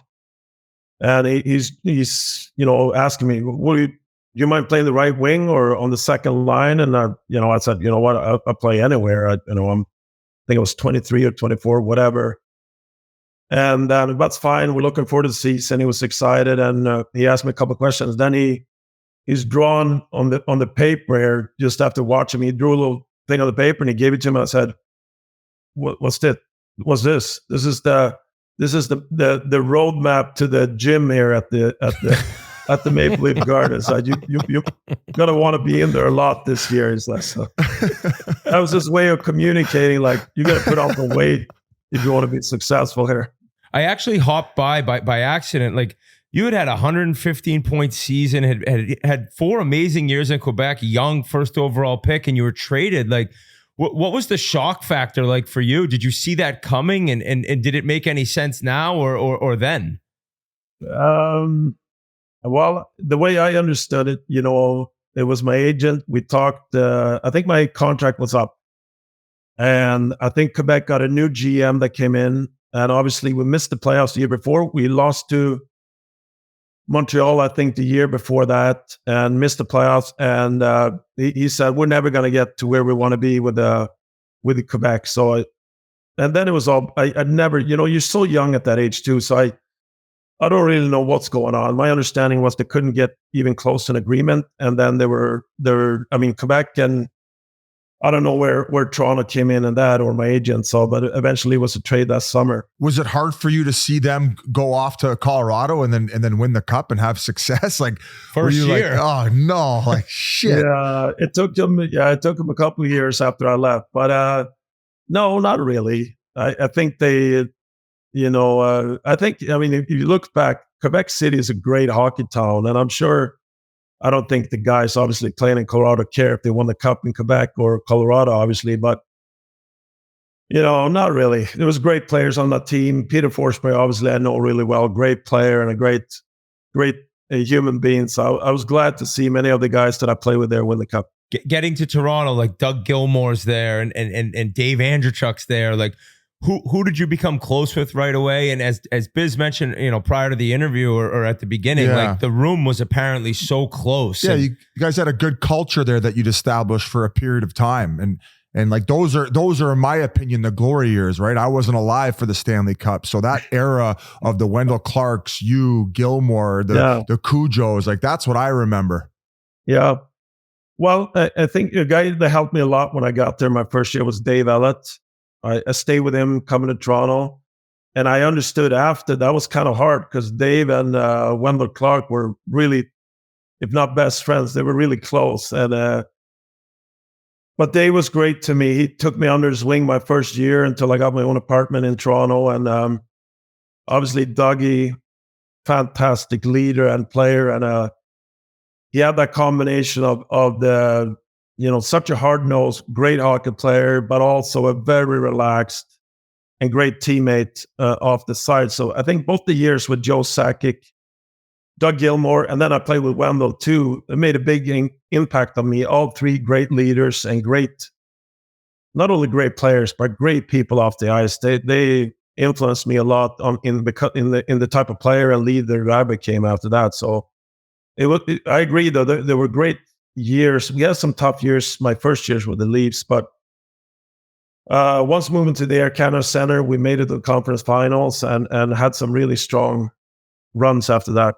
I look at like Toronto and how crazy it is to play there, and you can't hide. And for you, it must have been a little shocking and difficult at times, especially once you were named captain. Where are you trying to find little hidden gems in the city to have dinner, but you just realize at one point there's no hiding at all? Well, it was a little bit different back in the days. Unfortunately, there was no social media and all that. So yeah, we had our spots. We went for dinner and lunch. But I think I think that's the same up until, and even more important today. I think one of the reasons why I was able to play in Toronto for 13 years and being the captain for 11 was that I think once I left the rink, whether it was after practice or games, I had a really good off button. Like I didn't watch the news. I didn't read the papers. I just try to go leave the rink and knowing I was going to be there the next day for 3 hours or 4 hours or get on the road as another practice. And we really try to keep my mind away from hockey and away from the game. And even though, and you guys know how much media and the pressure of the media is on players and on the team, but my 13 years in Toronto, I never had one fan come up to me and criticize me of my play or how the team is doing. Like the love for the team and the fan base of Toronto is unique and it's fantastic. But it comes with a lot of pressure. But I mean, it's a fantastic city to be a player. And what's better than people caring about how the team is doing? I wouldn't change that for anything. You mentioned Pat Burns joking about the weight room. Like obviously at a certain point, he gained so much respect for you based on the time and effort you put in, the player you became. What are some other stories of you guys and your time together and the player that he helped you become? Yeah, I think Pat Burns was important for me. I think he wanted to play me more center as well. So my game, when I broke in and high skill offense, scoring a lot of goals and being productive. But I played a little bit center, started in Quebec, but he really made me like a full-time. He played me on the wing a little bit with Dougie and on the power play, but those years he helped me really become a better defensive player and a more complete player, like better in both ends, play good defensively, being more supportive of the defense. And understanding too that, listen, whether you get 40 goals or 50, if we don't win, we're not going to do anything anyway. And so he helped me with that. And I think I became a more all-round centerman and better defensively under Pat Burns. You had 3 or 4 coaches in your first few years in Toronto, and then Pat Quinn comes in. And in your book, you talk about the relationship you have with him. And what did he mean to you? Like, what made him such a special coach for you and that group where you had those nice runs in the playoffs? Well, we had a special relationship, me and Pat Quinn, and I think Pat had such a demeanor in the dressing room. His presence, it was automatically respect, right? He didn't have to say anything, just the way his manners and all that. And he was so respected by all the guys. He was a player's coach, protected his players. And at the same time, we had, we didn't see every day or all the time, like the game, how we should be successful. We wanted the same goal, obviously, to go as far in the playoffs. But so we had our moments, but at the end of the day, I had tremendous respect for Pat Quinn, and he helped me keep developing as a player. And just like Pat Burns, he demanded the most out of his top players to not only be productive but also take care of defense. And they both knew if you're going to go far in the playoffs, we have to play good defensively and not only scoring a lot of goals. Who was a player, whether it was a defenseman or another centerman, that just kind of gave you fits that like you'd play against? You're like, I know I'm in for a long night the way this guy plays. Did you have one guy that comes to mind over the course of your career? There's so many great ones. I think one of the toughest ones were, I'll say, Sergei Fedorov. Such a complete player.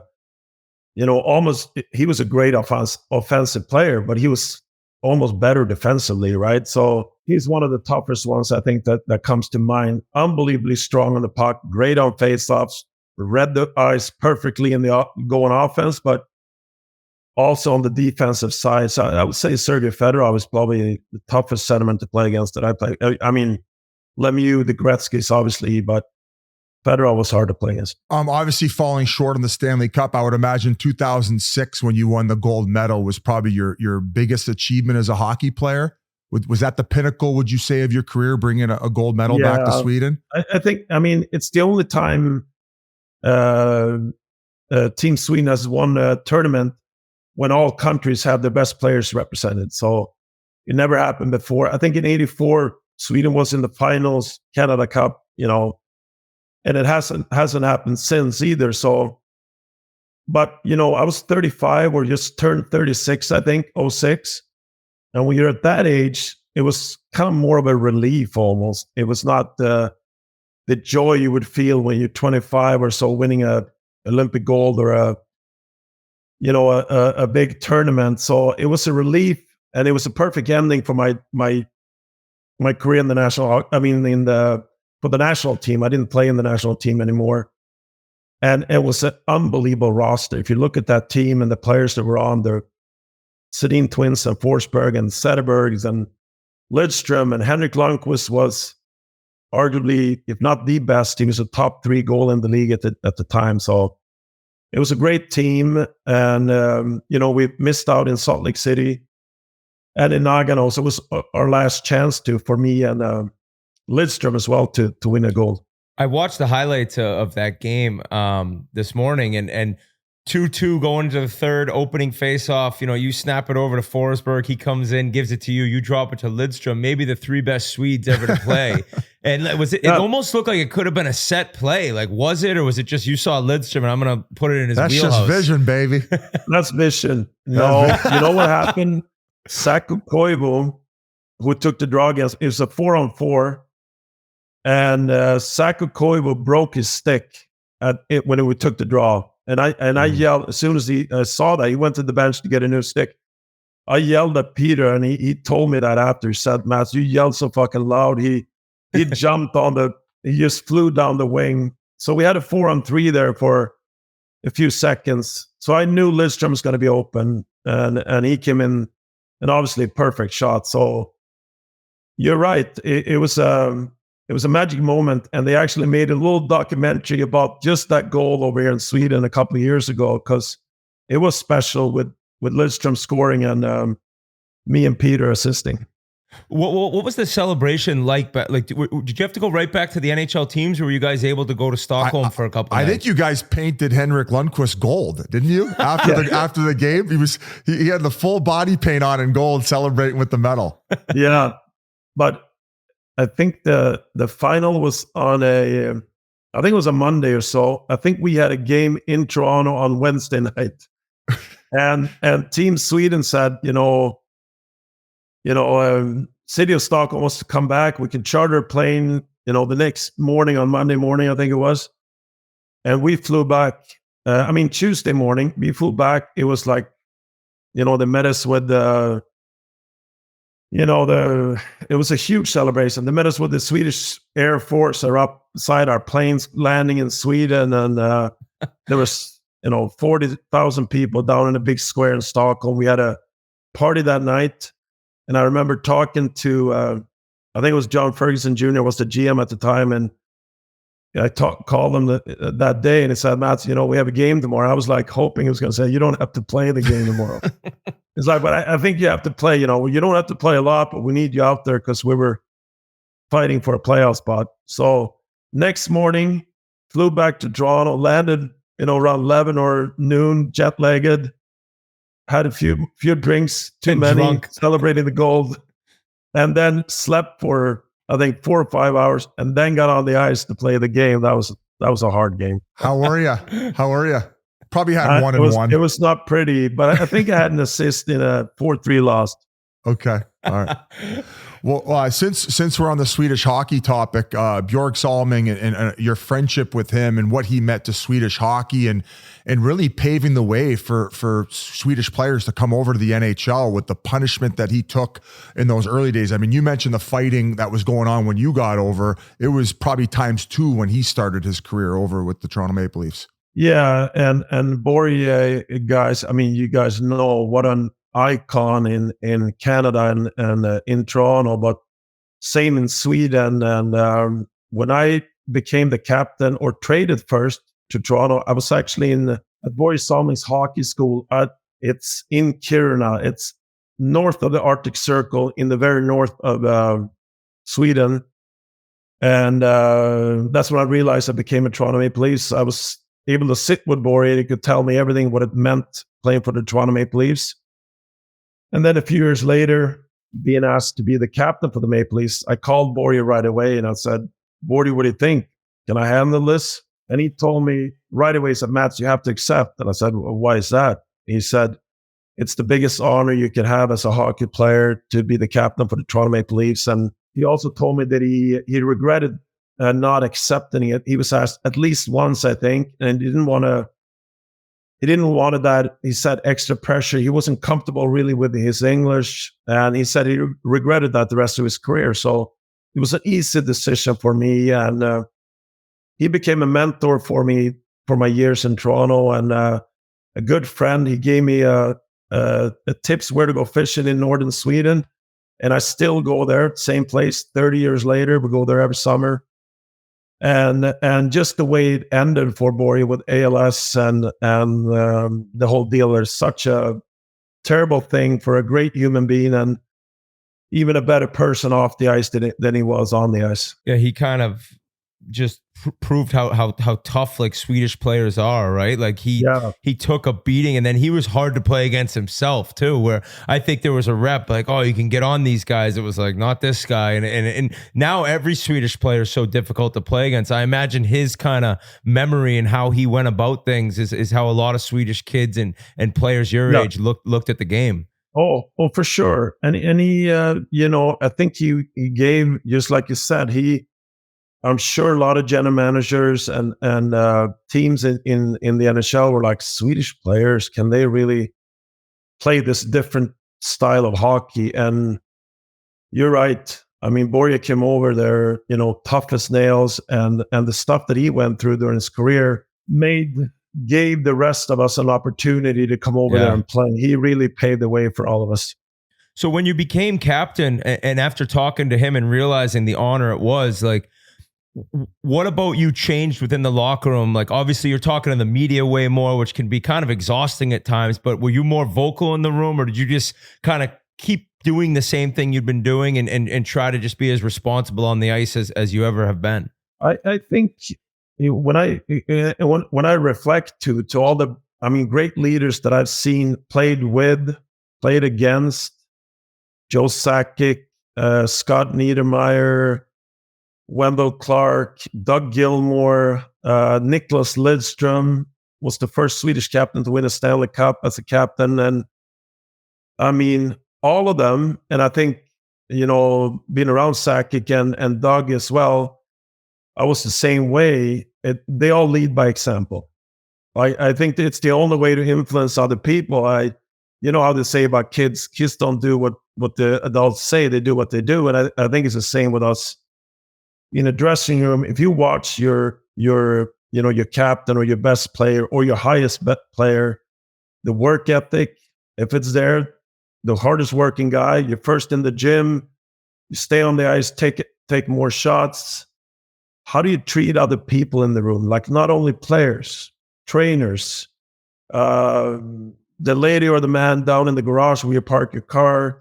All of that, I think, brings a culture in that all those guys, and I try to do that in my career, and that sets an example, I think, that makes all the players around you want to follow you. And great leaders make other players better around you, right? And I think all the guys I named, and I'm sure most of the leaders around the league, the captains that win, you need that culture in a group to be able to win championships. You mentioned Lidstrom. Would you guys joke in the locker room about how easy he made it look? He would play 28 minutes and he'd just be so fluid. He'd never make a mistake. It didn't say a word either. I mean, I don't say a lot, but Nicholas doesn't say a word. But he has that demeanor about him. And I know Glenn Healy at NHL alumni always said, here he comes, the perfect human being. What has he got? 8 Norris Trophy and 5 Stanley Cups and Olympic golds. And he just goes about his business. Hardest working guy, great shape.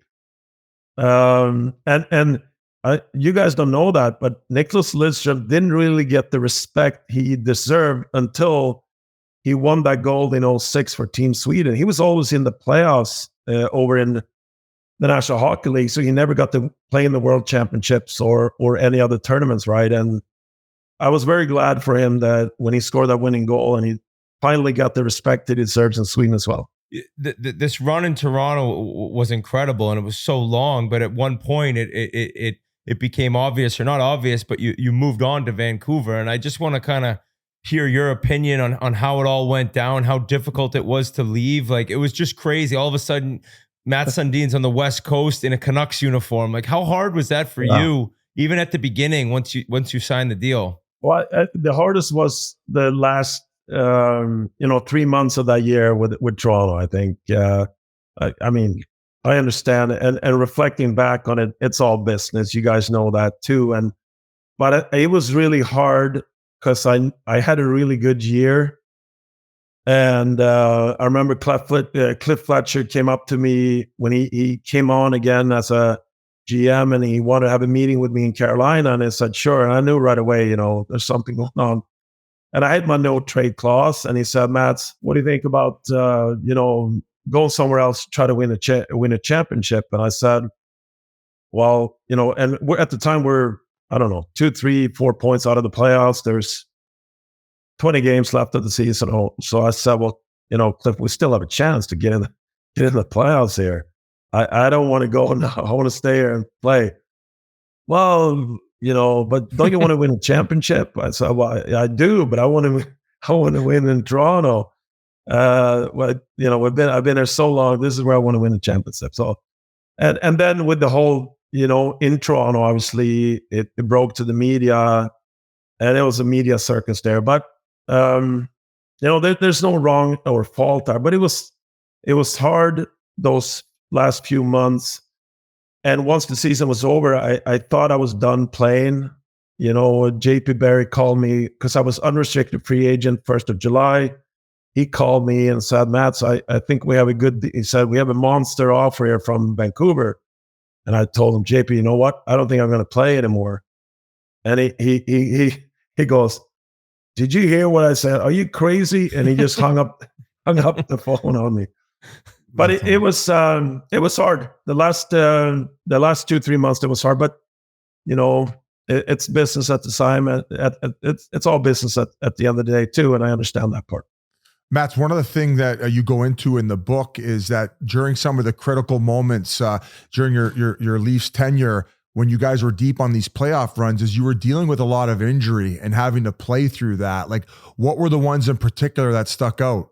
That where it was just like hindering you from being the best you could in those important moments? Well, I think the playoffs, I missed parts too, right? But I had I think we played the Islanders series when we actually went to the conference finals too. I broke my hand. I got a fracture in my hand there at one point. But you guys know all guys that goes deep into the playoffs, and we played in the conference finals. So you're playing at the end of May, and guys are playing hurt, and it's a physical game, and guys are blocking shots, and games get more physical. There's more intensity. There's less room out there. So I did play through some injuries, but at the same time, when I look back at our playoff runs, I think even some games when I missed games, but other than that, I think we we put it all out there in those runs we had, and got the most out of the teams we had as well. Yeah, it was incredible. And we're looking now like Hall of Fame 2012, first year eligibility. Like, describe the feeling when that call comes. Had you been thinking about it at all? I think it would be natural to say yes, but maybe not in your mind. What was it like? Where were you when you got the phone call? Was it Lanny McDonald too who called you? It was emotional because I know it was a strong group that was eligible. And, if you haven't won a Stanley Cup, there's a good chance you're going to get passed over. It was actually Pat Quinn that called me. And my relationship with Pat was not perfect. We had a lot of respect for each other, but I thought we saw it sometimes a different road to the championship over there. But when he called me, it was very emotional. And he said, Matt, it's Pat calling. Oh, well, how are you, Pat? And I know it's that week. And he says, I'm just calling to let you know you've been elected into the Hall of Fame. And it was very emotional. And I think also,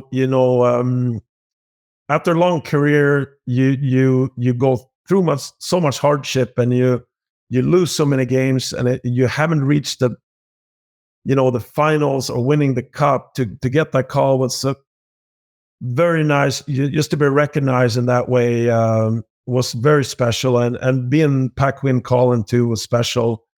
Knowing the years we had, some great years together, and a lot of respect for him.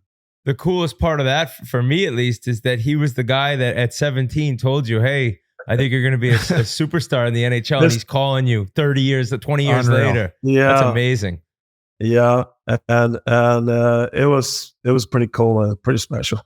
Obviously, people are going to remember you as a Maple Leaf. What are your fondest memories of being a Maple Leaf when you reflected on it after you got that call? I mean, 500th goal probably stands out. I guess it was a hat trick in OT. Just what are your fondest memories, and maybe the one that you could highlight looking back?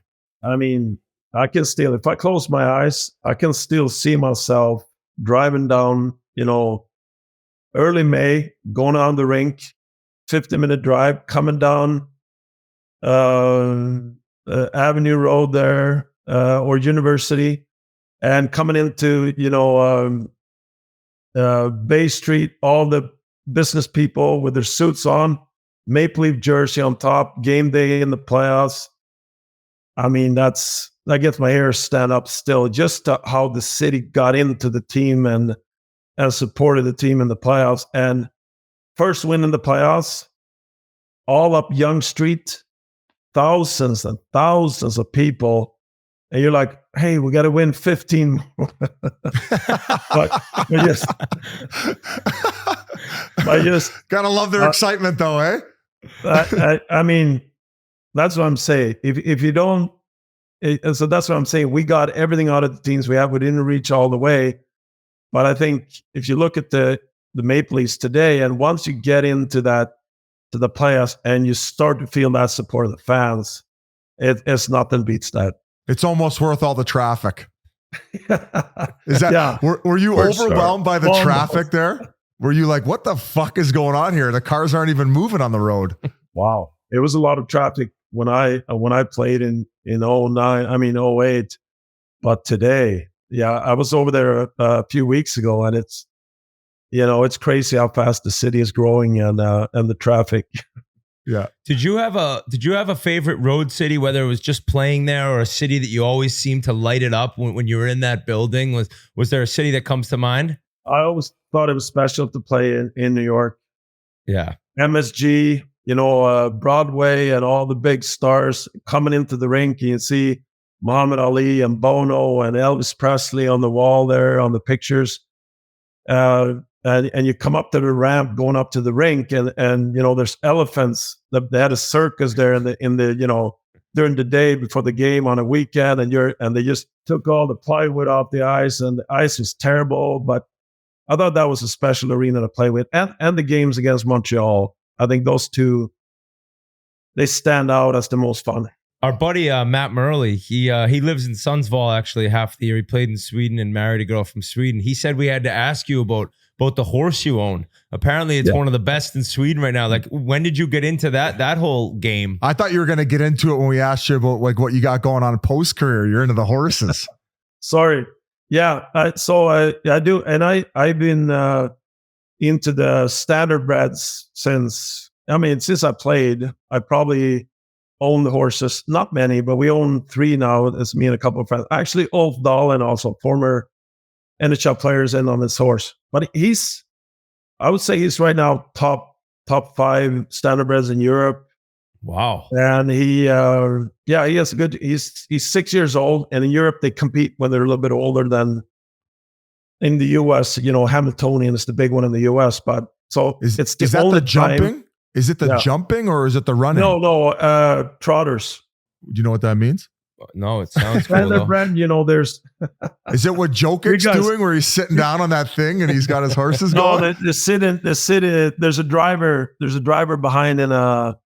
What's the English word for Carriage? Like a buggy? Exactly, buggy. You have them at Woodbine and Mohawk. There's big racing there for that. You guys gotta know that. No, They had it in Wilkes-Barre. no, I didn't make enough money to know what the horses do, Mats.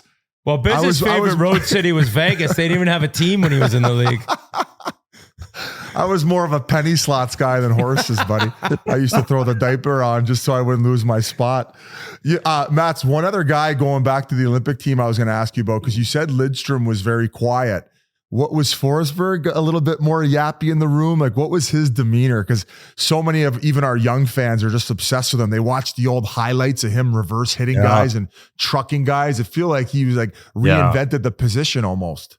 I mean, Peter comes from Örnsköldsvik. It's a little northern Sweden. So Peter, he would talk more than Lidstrom, but he had, just like you're saying, his style of play. He was a competitor.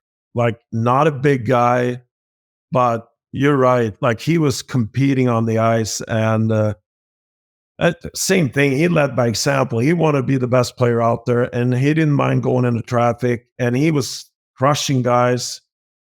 So, you look at that Olympic team with him, and we were on the same line, and he played on the wing. And then you have Zetterberg, and you have the Sundin twins, and the defense, we had Cromwell and Lidstrom and all these guys. So, but Peter, and a very special player in the hearts of Swedish hockey fans as well, just like in North America. Did you know when you were playing that when you did retire, you'd move back home and live in Sweden again, or did you ever think about staying in Toronto? I could have stayed. When I come to Toronto, every time I come back, it feels like coming home. Same for my wife. But both me and my wife were close to our families, and my parents were older.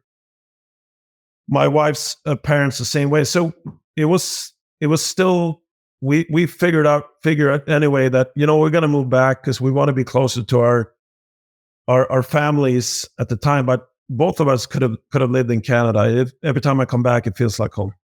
And with the success of Swedes in the NHL now, like, we've often talked with guys about how, like, say you play for Modo or Djurgården, like, you're playing for the team when you're 8 years old, and then you're dreaming of playing for the senior team.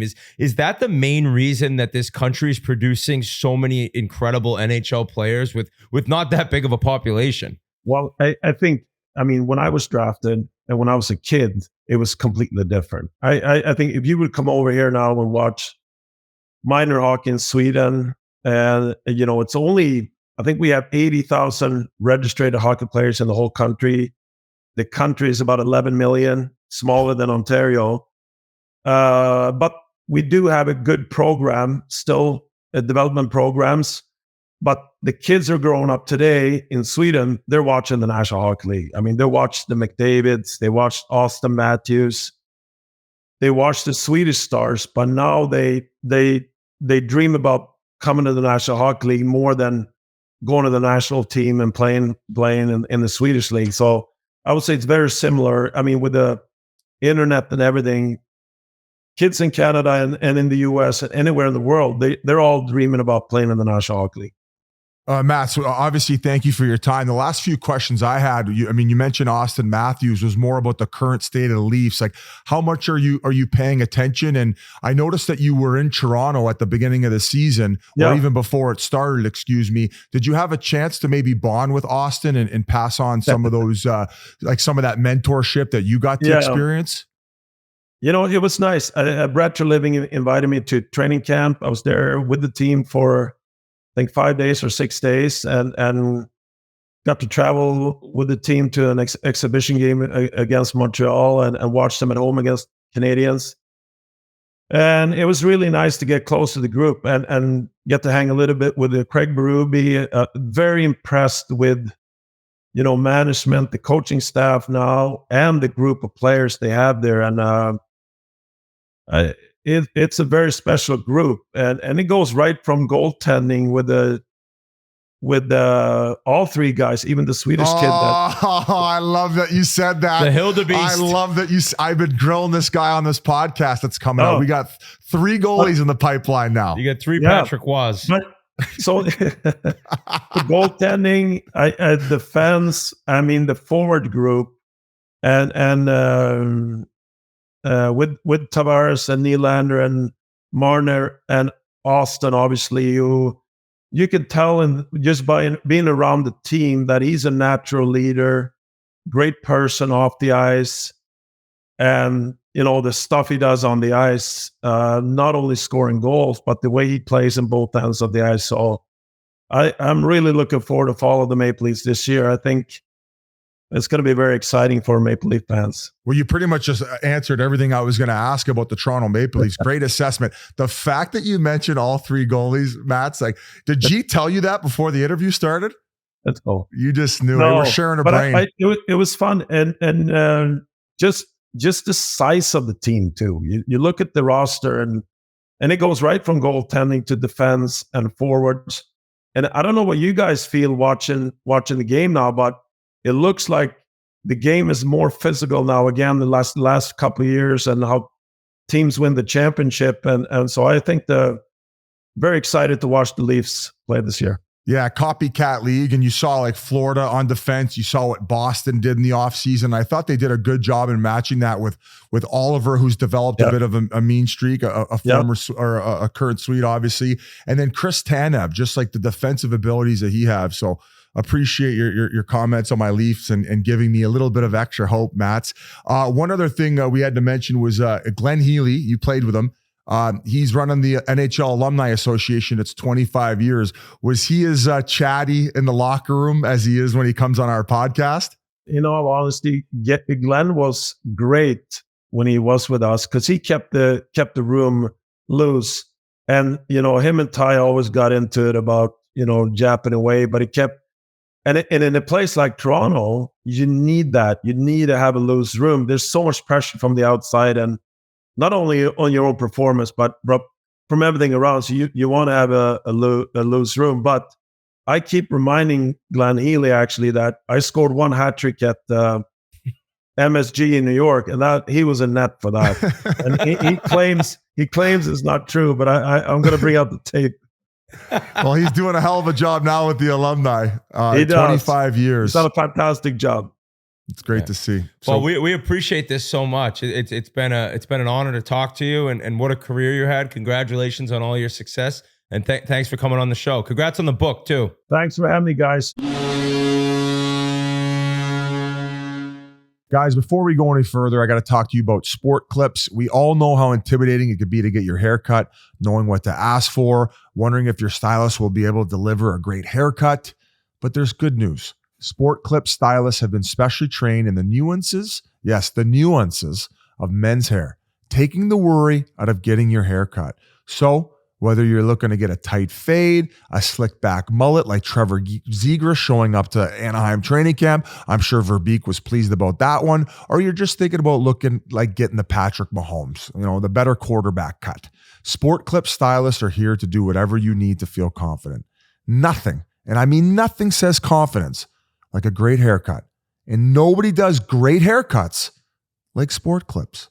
It's a goddamn game changer. Thank you so much to Matt Sundin. incredible career, incredible person. And check out his book. Check out his book when you can, because that guy was a complete legend in the game of hockey. We got to go to some signings now, Biz. Linus Ullmark gets traded by the Bruins to the Ottawa Senators, and before he does anything, locks up a 4-year deal at 8.25 AAV, and then he beat the defending champs Panthers 3-1 in the home opener for the Ottawa Senators. So what did you think of this deal? I thought it made sense. Yeah, because of age and the fact that his counterpart, who was doing the exact same thing as him, set the standard. And yeah, I thought it was a really nice deal.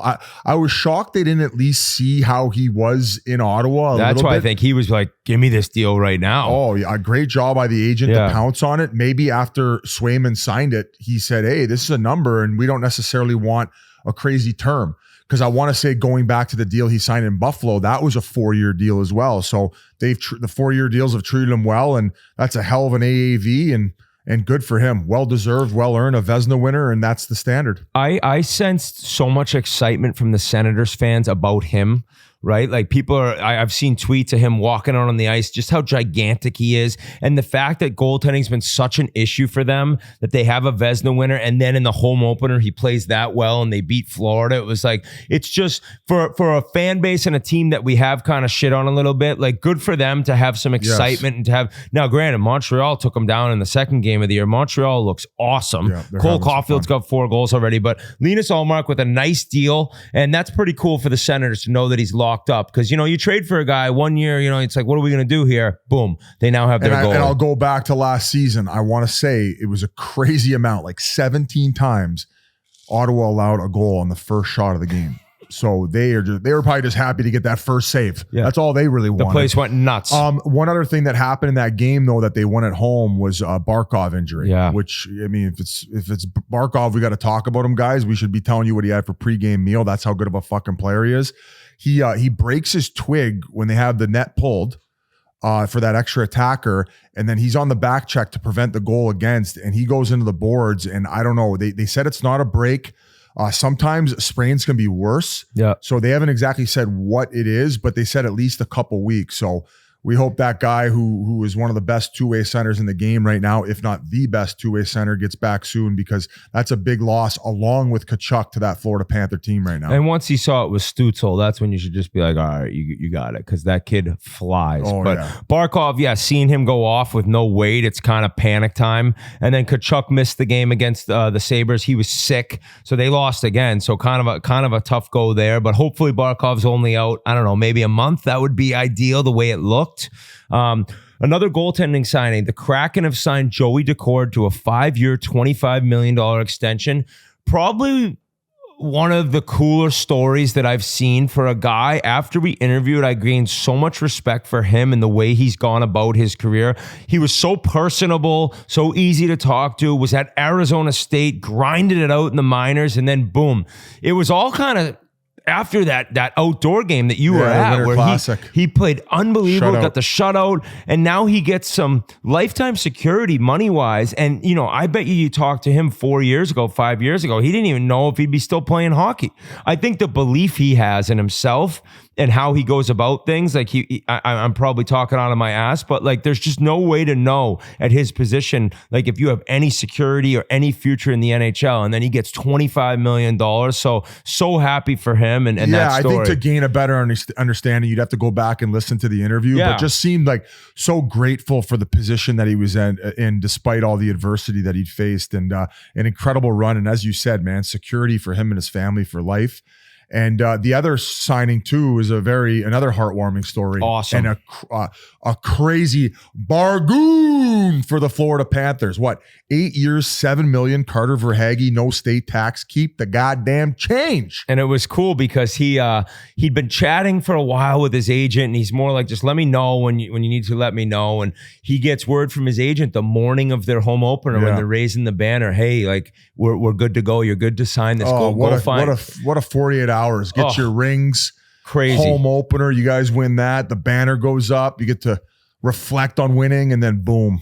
And 8 so times 7. he was told, go find Bill Zito, and he finds him, and he said he's like signing a deal with like 30 minutes before warmups or whatever it was. And Saravalli had a great tweet about him. Incredible journey for Carter Verhaeghe. Drafted by the Leafs, traded to the Islanders, twice cut from AHL Bridgeport and sent to the East Coast Hockey League in Missouri, never gave up, cracks the Tampa Bay Lightning roster, wins the Stanley Cup with them, not qualified by Tampa, who couldn't afford him, lands cross-state with the Florida Panthers, wins the Stanley Cup, and a $56 million extension ahead of his 30-year-old season. Unreal. That's drive and belief and a lesson for a ton of young players. And that's basically the whole thing with Decord and Verhaeghe, that, dude, the odds, they're so against you to become an NHL regular, an NHL star, but like this kid and his skill level and what he was able to go through, because Biz, you'll say it best. You get sent to the East Coast Hockey League. You feel like your life's over. Yeah. I cried when I got sent to the coast. and you feel, I thought I was done. That's Why just, are you laughing, G? Didn't you throw a hissy fit too? well, he also No, probably I had a didn't throw couple a girls hissy in fit. I Wilkes was Fair that he fucking knew he pissed. wouldn't see anymore. So I was pissed because I was a 2-time ECHL All-Star and hadn't been called up yet.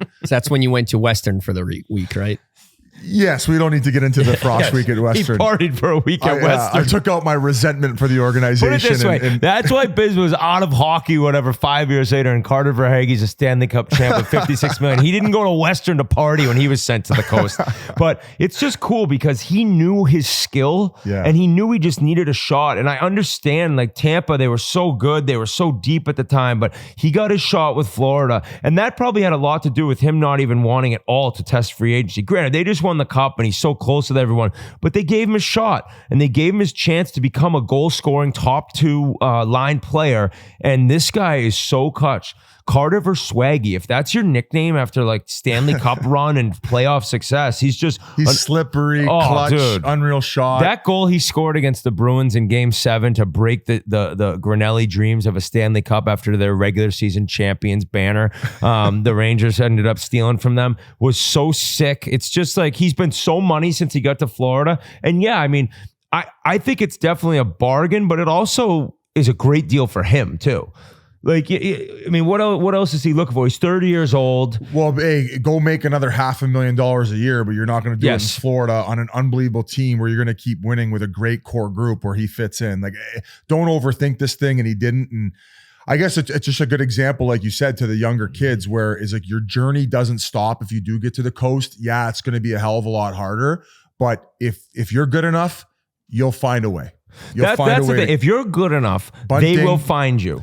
Like, I think Bunting played in the coast a little bit. Was it Alex Burrows who'd been sent down and played a little bit in the coast? So there are tons of examples of guys who have been in that place, who have clawed out of the depths of hell pro hockey wise and ended up making a lot of money. So good for him, and two great stories right there with the court as well. And I guess it kind of involves Buffalo a little bit, because Buffalo got their first win against Florida. Florida was without Tkachuk, he was sick. Barkov's injured. I don't think Bobrovsky played in that game. Spencer Knight did. Spencer Knight played in that game, which you feel bad because of what Spencer Knight's been through. He got kind of lit up by the Sabres. So really rooting for that kid. Right. You know, he's been through a lot, and you hope with the pedigree and like where he was drafted, you know, you're looking at what was once thought to be a future star in the NHL. Let's hope he can find his way. But Buffalo needed that win. Like, Biz was ready to just unload on Buffalo. The first 3 games, I think they had 1 goal, dude. And this goal, yeah. They had 3 goals for in their first 3 games. Is that it was 3 goals? Yeah. They overseas. I think they had 2 against the Devils. And then, I was thinking 1 goal a game. Okay, that's what I messed up on. Yeah, but and then they had 1 against the Kings, in which fans, I guess, were okay. They were pleased with their effort. They thought they got fucked by the ref on a call, but hey, man, if you're scoring a goal a game, I mean, it's going to be hard to win some fucking hockey games. Yeah. So Buffalo gets that win, because if they lose that game, it's like, oh my God, like the Lindy Ruff era, 0-4. So at least they have something to build on, but definitely not like the greatest start if you're a Sabres fan. Looking at them at 1-3, let's see what they can do continuing. Well, they got, I think they have 1 game between now and Wednesday where we got them on the national broadcast. Oh, who do they have that night? They're playing Pittsburgh. So that's another team where it's early in the season. Like, oh, you guys are overreacting. It's like, nah, these are the wins that those 2 teams need if they want to see any type of playoff success. And they're both scrambling a little bit right now. Yes, big time. Nice goal by Letang in Toronto, though. That was a sick Slap shot. We just saw that in the box at the BU game. So another contract signed. Nils Hoglander signs a 3-year, $9 million contract with the Canucks. So the mini cigarette machine. This kind of a mini Barbashev, That's would what you say? I would say that. Hammers guys, and I had no idea, even though I'm watching the Pacific so closely. 24 tucks. 24 goals last year. But then in the playoffs was kind of in Rick Tockett's doghouse a little bit. I think he was a health bomb once or twice. Yeah, so they need him. But he's still young, right? Still a lot of learning, a lot of more consistency he can bring to his game. But a great bridge deal, 3 years, $9 million. I think this is a guy who could be a 25 guy who you talked about his physicality. I mean, I go back to last year, he lit up Brendan Tanev in Seattle. Who doesn't get lit up? Not too many guys bundling a turbo there out in Seattle. So I just think that if he's bringing all those elements at $3 million a year, where he can play in that top 6 role, I think that is another bargain. Yeah, I mean, this year he's got a goal and assist in 2 games, so that's a good little start for him. And yeah, he plays physical, he plays hard, so a nice signing there. Daniel Sprong, actually, this is kind of crazy. He scored in his Canucks debut and has now done so with 4 franchises. Scored in his first game with the Ducks, the Kraken, the Red Wings, and now the Canucks. The only other players to do so are Marian Gaborik and Peter Zezel. Gee, amazing pulling that one. Yeah. That was Canucks fan Jeff Jacobson. I got to give him that. Wow, one. Yeah. Jeff. I think that Jeff had another one too, where he Winnipeg Jets Kyle Connor has scored in 7 consecutive season openers for the Jets, which ties an NHL record. I don't know who the other guy is though, but Kyle Connor always 7 in a row. 7 in a row. And he did so against your Edmonton Oilers. Well, yeah, that can lead me into the Oilers. And this is wild stuff, what's happening again. 2 games, I understand. And as I mentioned, we're recording right now Sunday. They have a huge game with Calgary tonight. And Calgary's looked awesome. Vladar started the first game. I believe Dustin Wolf started the next game. And Calgary's coming out of the gates buzzing. Huberdeau looks awesome. Yes, he does. Huberdeau looks really good. Another guy you have to root for in knowing that, like, I was traded from a team who won the Stanley Cup mid-season, and I want 1/1000th of the player Jonathan Huberdeau was. But to see what he did in Florida, he breaks the record for assists by, I think, a winger the year before he gets traded. And then to see what Florida's gone on and do, and then how much he's kind of struggled, I'm rooting for him and rooting for, the success that you've seen from him. He what was it, 60 points last year, right around that he had? So you want to hope to think that he could get back up to around 80 or 90, but he's come out of the gates real hot, and so is Calgary. But in Edmonton, I don't know. I don't know. I understand how hard it must be for these guys to be that close to the cup and then get back into the regular season and know you're so far away. And I brought this up last year too, because they've had so many playoff series in the last year. I think they played 9 series. You're saying like playing a start of the season, regular season game is like, you're just like, we're so far from getting back to where we want to get. But dude, you saw last year, I mean, this turned into a disaster and they look out of sorts. And did you see Pete Blackburn's tweet? No. You know, the guy looking past the tree, like licking his chops, like, oh yeah. He wrote like Connor McDavid's high school coach seeing them start like this. Skinner was sucking them in against Winnipeg. They looked a little better against Chicago. That Bedard goal was so gross. That was a dart. That shot was unreal. But Chicago is like, I mean, the Oilers look horrible so far. It's 2 games. I'm not worried. I could play D for the Oilers right now. You think so? If I played 12 minutes, I'd go unnoticed based on what I'm seeing right now. It does really suck not having Broberg. Like seeing Broberg carry the puck up ice, get out of trouble in his own end in the playoffs last year, like when he was inserted, and to not have him back there is a kick in the dick. It really is. But they'll figure things out. I mean, dude, you have Skinner, you have Arvidsson, there's changes. Like it is hard to come back from losing the cup final and get ready and get right into the regular season. You would have hoped they'd be 1-1 at least. You would have hoped that there'd be more goal scoring, but they win tonight. Everything's all right. We're fine, boys. But Corey Perry was interviewed after the game. I think Spector was talking to him, and Perry, Spector wrote an article. Spector asked McDavid 20 questions about last year's run, and then Connor finally goes, "Spec, I'm done answering questions about last season. Well, I'm done." How about And then Simmons was asking Matthews about like how little NHL are paid compared to NFLers or NBAers. He's like, Steve. He's just trying to get a quote about. He's like, I just got a $15 million transfer on July 1 this summer. I'm not bitching about money, but if Steve Simmons and Speck started a podcast, we might be out of business here. We better hope that those two never get together. Imagine the Speck and Steve show. But yeah, rough start for Edmonton. Very rough start. We'll see what happens there. Big one tonight. I really think they're missing Desharnais. The right side of their D is weak. It is weak. Big Vinny Desharnais. Is he even in the lineup for Vancouver? Hey, how about Cody McCarr? Cody Ceci in San Jose now. You guys are missing all the actual. You guys are missing all the D who are carrying the heavy lifting. Before we go any further, I got to talk to you guys about Body Armor. And this episode, of course, is brought to you by Body Armor Sport Water, the alkaline water that provides real hydration with electrolytes for taste. And guys, Whit's always talking about the wide nozzle, unbelievable on road trips for like spitting out sunflower seeds after you're done with the bottle. And of course, if you need the hose while driving, everybody is always drinking it around the office. The sport drink, the zero sugar, and even the Flash IV. We can't get enough of Body Armor. The sport water, in my opinion, is the best water on the market. Head over to your local 7-Eleven and get your Body Armor Sport Water today. It's a game changer. Can we actually talk about when you bring up Makar, like George Laraque tweeted, does Montreal have a new Cale Makar in Lane Hudson? And I get so many things wrong, but I told you fucking guys about this kid. And I wasn't the only one, right? Scouts have seen him, one of the best players in college hockey. This kid, if it's not by Thanksgiving, it'll be by Christmas. He's running the first power play. He's got 3 points in 3 games. So you would say he's more like Makar than Quinn Hughes? No, I think George Laraque was like, he was just mentioning like an elite offensive Quinn Hughes won the defenseman. Norris, so it's not like it's taking anything away from him. I just don't know if he'll ever.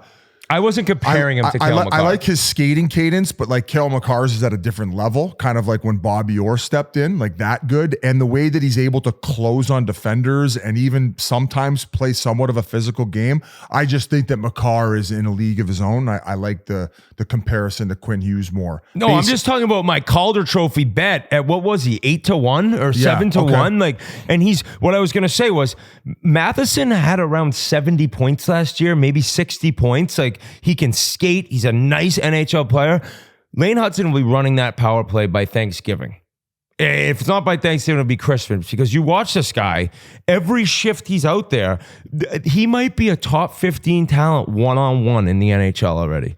I'm telling you, watch when people go out and play him at the blue line. It is a straight up Allen Iverson disaster zone. You better go out to him slow and just watch his hips, because he's dancing around. He's finding guys. It looked like the other night against Ottawa when they won. He could have had 5 assists. He had 1. So Lane Hudson flying out of the just like gates. Carter. And so are the Canadians, man. Hey, just like Carter.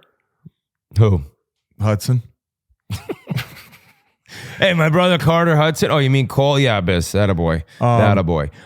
Rookie news, BU news, I guess, too. Macklin Celebrini. Oh, my God. I don't even care it went off the fucking defender. Yeah, people were saying what a bad first goal. I'm like, dude, I mean, like, it was a sick try to even get it over. I think it was Eklund. He saw him streaking. Yeah. And he has eyes in the back of his head, because he proved it on the second goal that Toffoli scored, where he wasn't looking at him either. He knew exactly where Toffoli was going to be, hanging out to the side of the net. You know, Toffoli told him where he was going to be. Oh, yeah. I'm always in the slot and I'm ready to shoot. Boom. And so 1-1 to start things out, and then horrible news after the game. He's on the fucking IR. I know. Apparently, though, like nothing too serious. Something with his hip, I guess. I heard it was.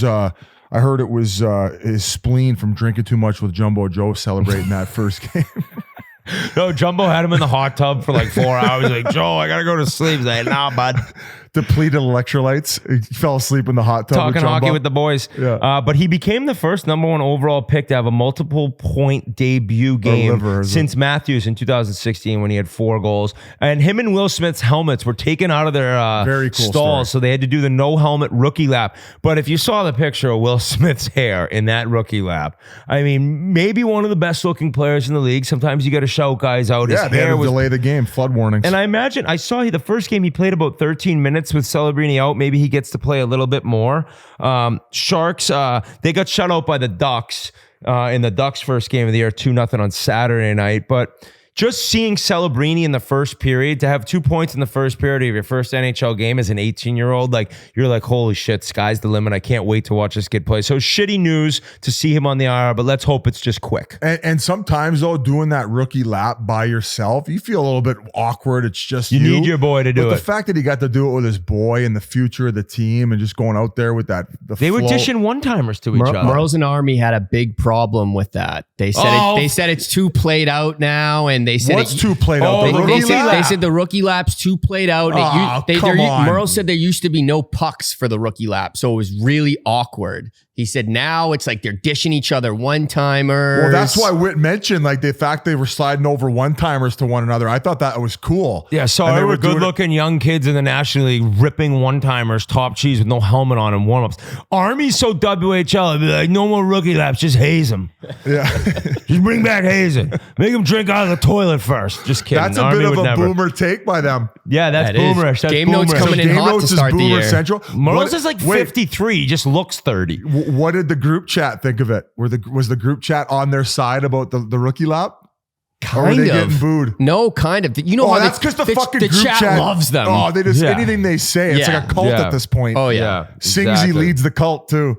So I mean, we kind of went all over the league. It was a great first week. People who think, oh, we're over exaggerating. No, man, getting a hot start is so important to some of these teams, especially bubble teams. So for Utah for their hot start, I don't know. We kind of covered the other Yeah, we're teams. just hopping around, and I love being together like in the same room when we record, because I guess it's been a little over the map, but that's how we do things. And it was an awesome first week. And also, I just got to mention a couple more quick ones. Yeah. Kopitar had a hat trick in his first game Still of got season. it. Still got it. Oldest king to get a hattie since Luke Robitaille. So a surefire Hall of Fame player. What a career he's had. So to see him get 3, what a run. Cam Talbot, how about this one? Did you read this yet? Yeah, he's one of the older goalies to get a shutout for a certain amount of teams or something. Comes the second goaltender in NHL history to record a shutout for 7 teams. 7. I see. If you told me to get, I would have been like, 4, like 17. Playing for 7 teams is one thing. Shutout with 7, and the other one to do it was our pal Sean Burke, your boy Biz. Oh yeah, Berkey. So that's pretty The cool goalie right whisperer. there. Tara Vinans looked good with Chicago. He Still had got it. 4 points against the Oilers on Saturday night. And Phil Kessel has signed with the World Poker Tour as a brand Still got it. ambassador. Phil said, I'm incredibly excited to work with WPT Global. I have been an avid poker player for over 20 years and a huge fan of the World Poker Tour. So kind of love that. He couldn't get a PTO. I'd love to see him and Phil Hellmuth go at it, just arguing at the table. He'd dominate Come on, Phil. Phil. Hellmuth. You're slow playing it. Let's go here.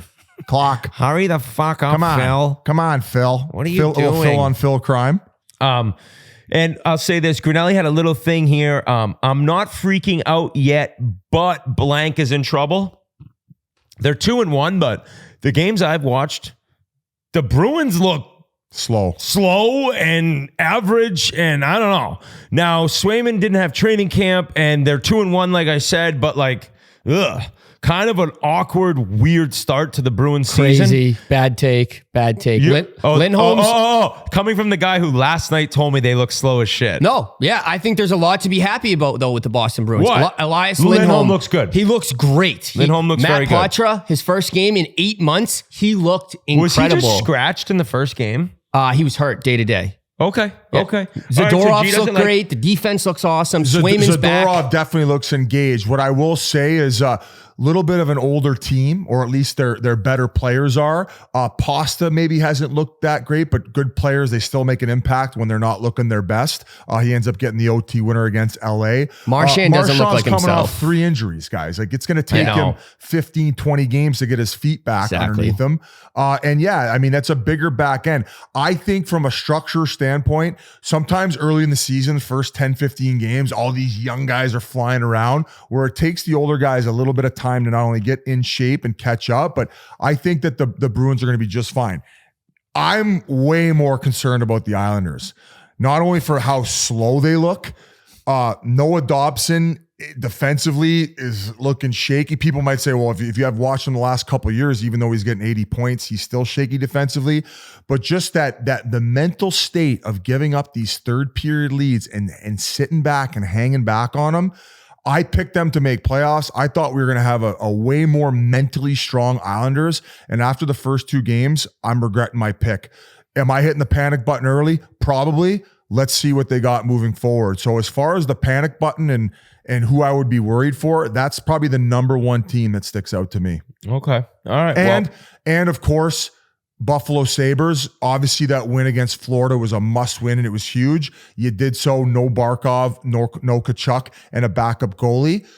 Let's see what you got. The next 10 games are going to mean everything to the Buffalo Sabres and how this fucking season's going to go. I will say the Devils do look very good. Yes, I hate do. saying it. And the fact that Hughes hasn't really even popped off yet, but they have Paul Cotter who has 4 goals already. And they just have like a team with Seamus Casey who has 2 goals already. It's like they don't even have Hughes or Pesci playing yet, and they're 3-1, and they got Markstrom in net. So the Devils are probably what we thought they were going to be this year, which is for real. Hate to say it with Pasha here. Last thing I do want to say, Biz, is our thoughts are with everyone who's been affected by these hurricanes in the Carolinas and Florida, because it's scary as shit to see what's happened. And, 2 weeks apart from the first one, Florida gets hit again, all the damage in the Carolinas. And you saw Tampa Bay had to go up to Raleigh, I think a week before the first game. And Victor Hedman did an interview after the 4-1 win for the Lightning, just saying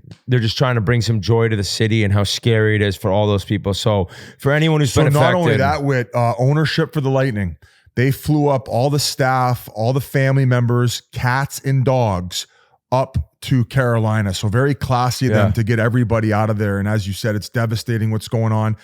Even the baseball stadium, they'd set up beds for people to. And the roof came off. And then the roof comes off. So just nasty. And a lot of people had to relocate and some of their lives are going to be flipped upside down. And, this is a hockey podcast and we talk about hockey, but there's a lot of things that are a lot more serious, and our condolences to everybody who's dealing with this tragedy right now. Well said, Biz. And we're thinking of everyone affected. Just want to remind you guys, we are recording Sunday afternoon. So if anything happens tonight or tomorrow that's of significant importance, we will hop back on and make sure we cover those stories next.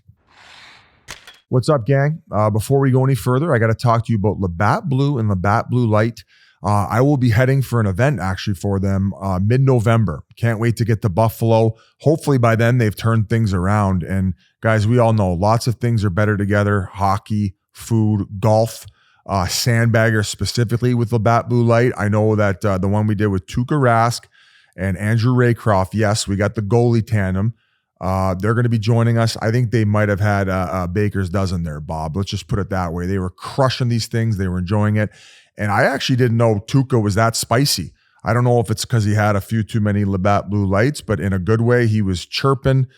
He was playing mental warfare with the Labatt Blue Lights in his system, and we can't thank them enough for sponsoring it. So folks, take a page out of Tuukka Rask's book, Labatt Blue Lights book, and enjoy your beers together so you can live life to the power of we. Find Labatt Blue Light at labattusa.com/finder.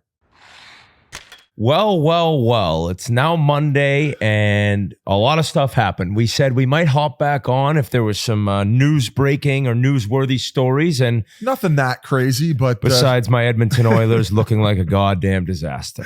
And I guess you lose 2 games and they're both at home, and I don't know, this doesn't look great. Now against Calgary, you get pumped 4-1. You give up 4 straight goals, 3 in the third period, and you got question marks all over this team. And yes, it's early, but at some point there has to be worry with Oilers fans, and I believe it's kind of starting right now. The start has been disgusting in a lot of different ways. I think that this is a fast team, but fast teams can play slow hockey, and right now they just look lethargic. And mainly what I say about having a fast team and fast players still playing slow is puck movement. So McDavid, after this game last night, he talks about Every pass is behind each other, in each other's feet. Guys aren't handling the good passes. The lines have been juggled about 15 different times. And I think that Knobloch was asked last night after the game, like, have you been able to find some sort of rhythm with your lines? And he's like, based on how I juggled them in the third, no.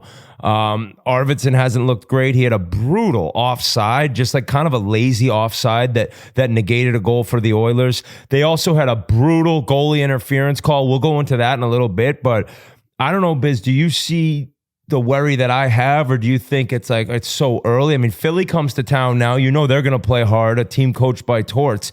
But Calgary starts 3-0. Shout out them. I mean, they've done a hell of a job. And actually, this Justin Kirkland story is amazing if you want to kind of go into his whole ordeal getting his first NHL goal. Well, I think already this pod, we talked about a couple of the signings like Decord and Verhaeghe, having a non-traditional pass to the NHL. And this is a guy who played in the Western Hockey League. I believe he won a Western League title with the Kelowna Rockets.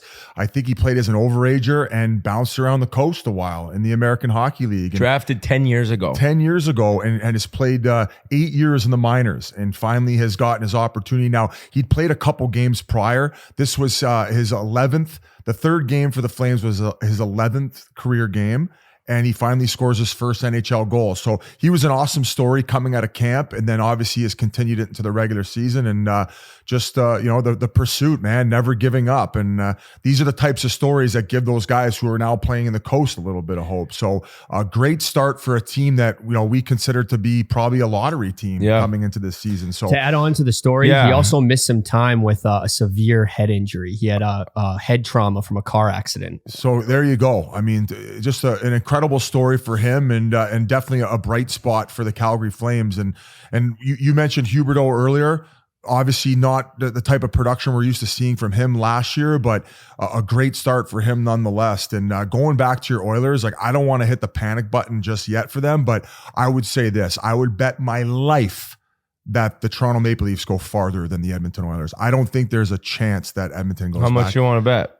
I will bet anything that not only will Toronto, there's no way that Edmonton's going to the finals again. The way that the West is and the way that this has started, and an unreal tweet from Buchagrass. Like he's got a lot of good ones. This summer, the Oilers signed 6 forwards over 30 and picked up 3 D-men the Coyotes at some point let go. So I don't know, maybe we're just blinded by Draisaitl and McDavid and what their power play does in the top 6, but I don't know, man. The West is even stronger this year, and I think that there's a chance that they actually regress.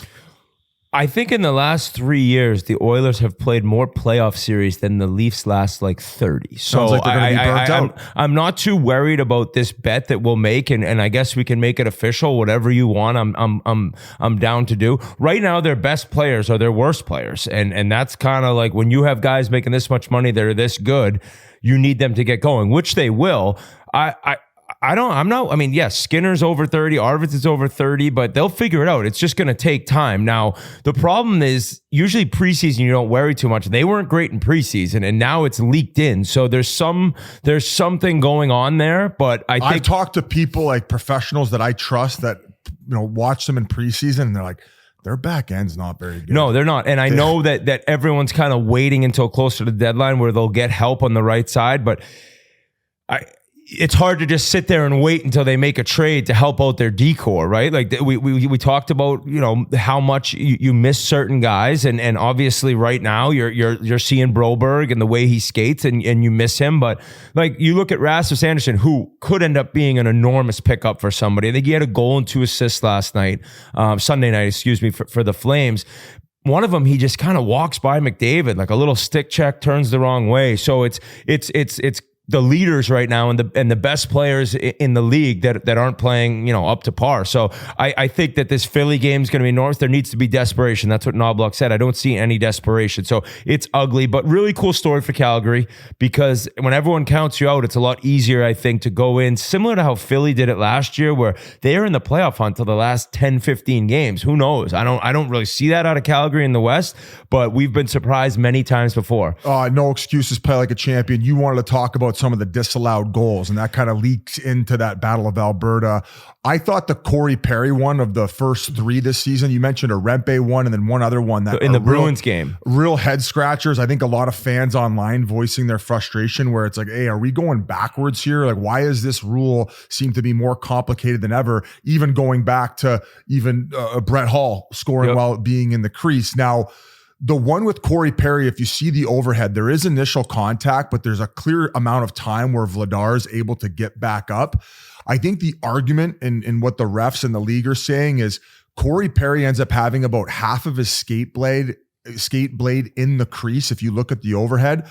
But it seems like Vladar ends up getting set up in the blue paint where Corey Perry isn't already established. So we were talking about it on the TNT call, and Liam brought up a good point. He's like, the assumption is that Vladar wants that space at the top of the crease to close down the angle. But if he did, he didn't even go close enough to initiate contact, where they're basically saying is Corey Perry established himself inside the crease, therefore not allowing Vladar to get out as far as possible. Therefore, that's why they disallowed it. But to me, that just seems like a cop-out and very weak, even as an anti-Oiler right now in this podcast. It just looks awful. It looks soft, and for hockey fans, they're like, how is that no goal? Now, I guess by the letter of the law, like, it is goaltender interference. Now, I texted Elliot about it, and he said the rule is this: if you were in the blue, it's on you. Unless you were pushed or held in there, you go in there on your own and it won't count. It looks awful, but it's the way. So I said, all right, well then why don't they go back to the old rule completely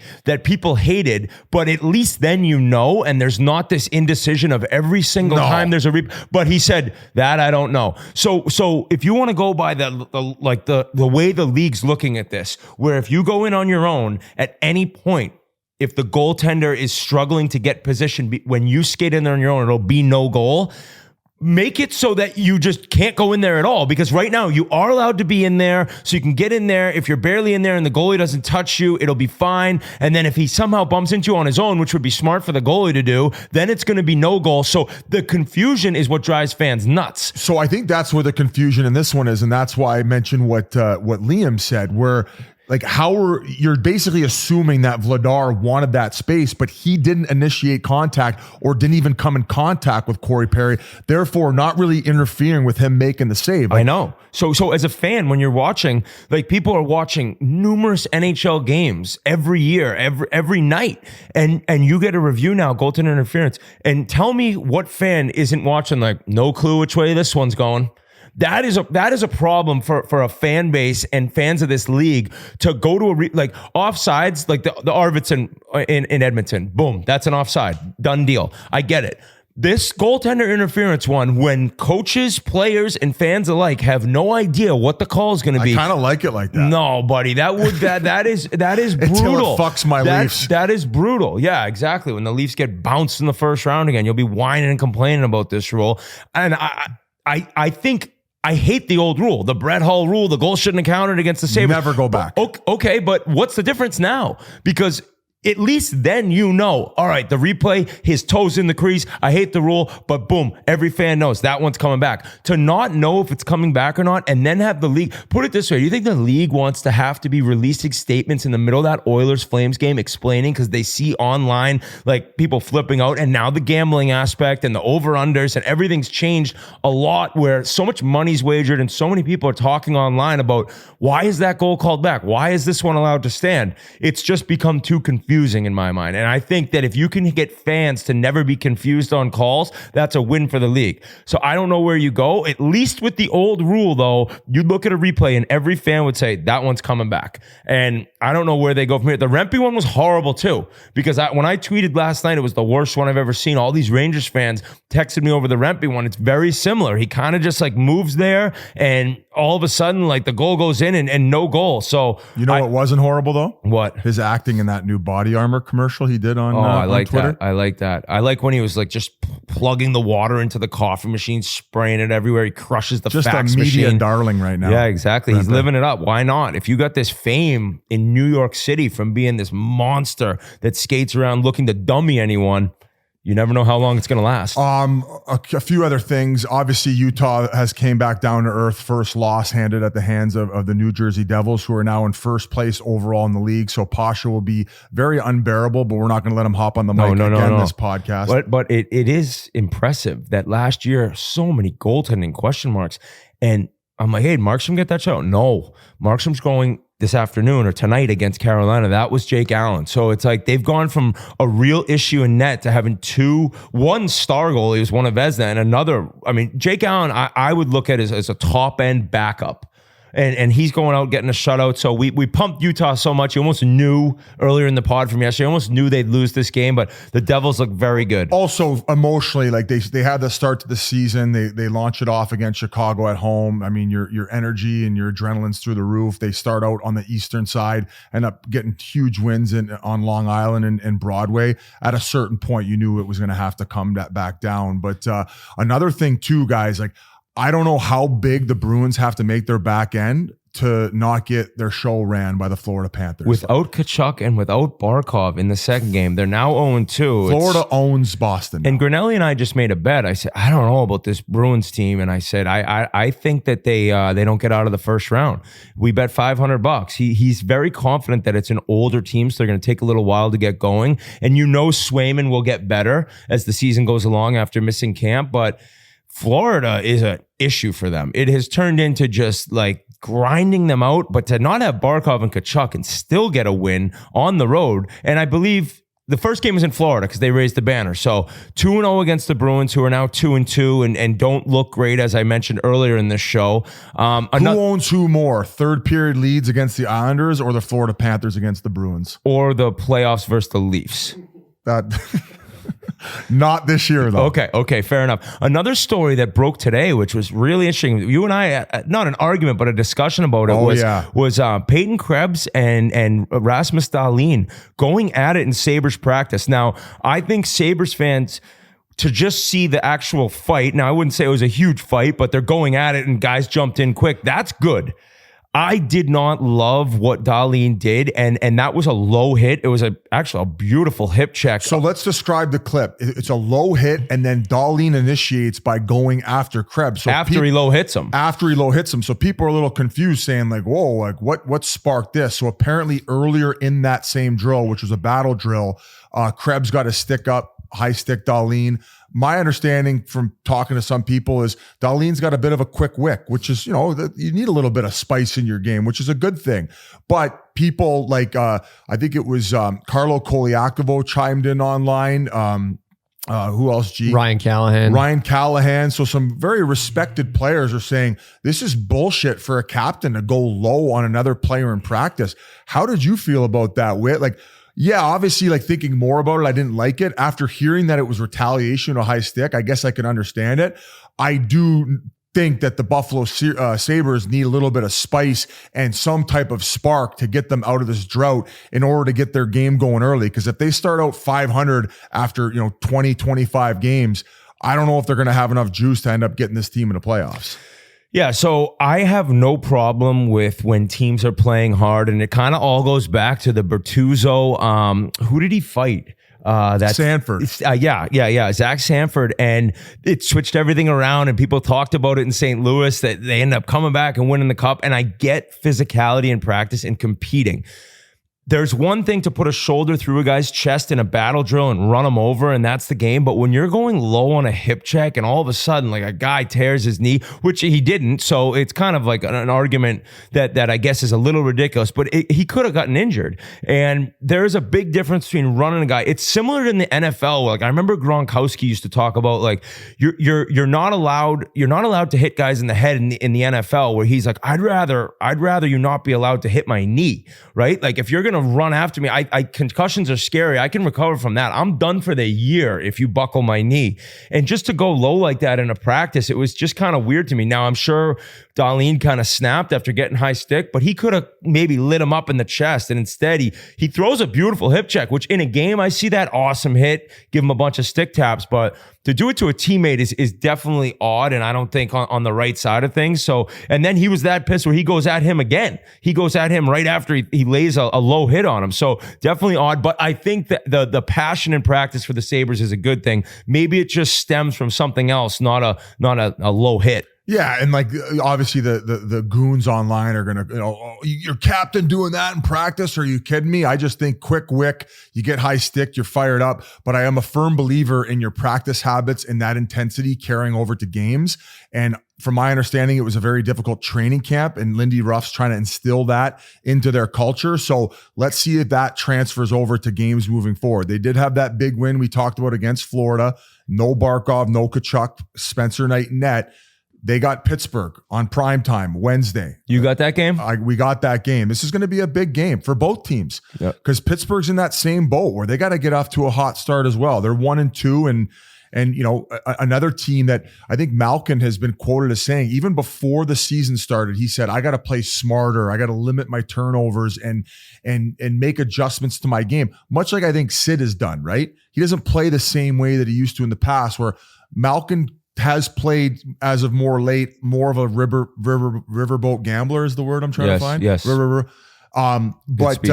So he said it again after their game where they lost game 3. So let's see if that transfers over for the Penguins on that primetime game. And you were telling us a story about when you got run over in practice for the Coyotes. Nolan Yonkman fucking put me to a different planet. I was coming through the middle like I shouldn't have been. I should have fucking dumped it in. Dump it in. And I made a beautiful dish. And like you said, you hate when guys watch their pass. I was watching my pass, and next thing you know, my lights went out. And then I came to, like, I think my bucket was halfway down the ice. I collected myself. The drill kept going. And I think a couple guys, including Jans, were like, well, I thought you were going to fight him. Like, why don't you fight him? I think maybe Jans was pulling my chain a little bit to get me going. But when I was being asked or told this in line, I still didn't know where the fuck I was. The biggest hit I think I've ever received in my life was in practice. It was in practice. It was Nolan Yonkman, Western Leaguer, 6'7", handsome bastard too, really good at the bar, great wingman for the time he was up anyway. But I think if you asked him, that might have been the biggest hit that he'd ever thrown in his life. So thank God I'm still here after suffering it. But as far as other topics, that was kind of the main stuff after we'd finished on recording on Sunday. Is one more. As G's done Chiclets University, and we were at a BU game and interviewed Jay Pandolfo while we were here in Boston. And Kopitar, Chiclets Bump, another 3 apples. Yeah, and is that 7-7 that game right now? Ottawa versus LA? Josh Norris won in overtime. 8-7 Ottawa. Jesus. Did Allmark play? No, wow. Mark's hurt. Crazy situation there, but Ottawa's going a little bit. Ottawa's going. And as I get back to college hockey, Quinnipiac head coach I love this. Rand Beckhold just kind of dominating you online. Yeah, put you in a blender where apparently as the jokes have been chirping throughout the years that Quinnipiac's a very old team, which I've always laughed at because I always thought of them as an old group. Apparently the year they won it, they were just middle of the road in age for NCAA. He came at me with the facts, stuffed me in a locker, and that's our nightmare, the facts on this pod. We're in mid-season form, not knowing what we're talking about, misinformed, and you know, professionals coming at us online with the actual facts of what we're supposed to be talking about. So apology to Quinnipiac? Apology to Quinnipiac, their head coach. And also, like, I that's probably going to be my team, considering it's probably the only university I'd be able to graduate from. No. I don't know. Good school. I think it's a pretty solid school. Like, we're going to stick to Davenport U for you. Beautiful girls, though. Beautiful girls. Okay, well, that's another reason. Okay, that's why you would have gone there. That's a recruiting tip from G. So you're welcome, Quinnipiac. And hey, maybe I could join you guys for a practice to see if I could keep up with these young bodies. Hopefully somebody can Nolan Yonkman you in that practice. Put me through the guillotine, like skate through the middle of the ice and have all these players take runs at me. Rand Pecknold's an awesome dude, though. Huge Chiclets guy. I love him. I love him even more for stuffing me in a locker. Like, that's what we need. And hopefully we can get him on again, and he can stuff me in a locker when he's live on Chiclets. And the year they won, they were 30th, the 30th youngest team out of 64. So he was right. So he's half of the pack. Or the 34th oldest team. Would that be the same thing? Yes, it would. Okay. So middle of the pack, as I said. But you know what? We were kind of talking like they were all 25 years old. So the apology is and I was laughing at the jokes. They probably got the Little League World Series for them where they're changing their birth certificates. They got Danny Almonte on their team. Oh my God. If you don't remember Danny Almonte, just a lefty, like 16-year-old, just chucking was Pedro 75 miles. Martinez. Yeah, it was Pedro. So that about wraps it up. A huge shout out to the NHL Alumni Yes. Association, Glenn Healy, the awesome job that they're doing. We're going to do a feature on a former player once a month, and they were kind enough to get us Matt Sundin, who was awesome today. And the fact that we'd already recorded, and then I asked him about the current Leafs, and he comes at us with the 3 goaltenders, not 1, not 2, 3. I had a Maple Leafs hard on, a raging hard on for the Waugh Leafs. and Brodeur. You're the luckiest team in the league. And we actually, we're recording. It's 4:00 on Monday, so we got Penguins Canadians. Should be a great one tonight. Or last night, as you're listening, Islanders Avalanche. One of those teams is starting off winless through 3, and Red Wings Rangers. So I'm looking forward to the games tonight. We'll be chatting about those, I guess, if they're memorable next week. And we appreciate all you guys listening. Love you all, and thank you to the Alumni Association and Matt Sundin. What a legend. Biz? Game Notes Friday. Tune in. Game noon. Notes Friday. Let's Army go, and Murph. baby. Have a great one, guys. Peace.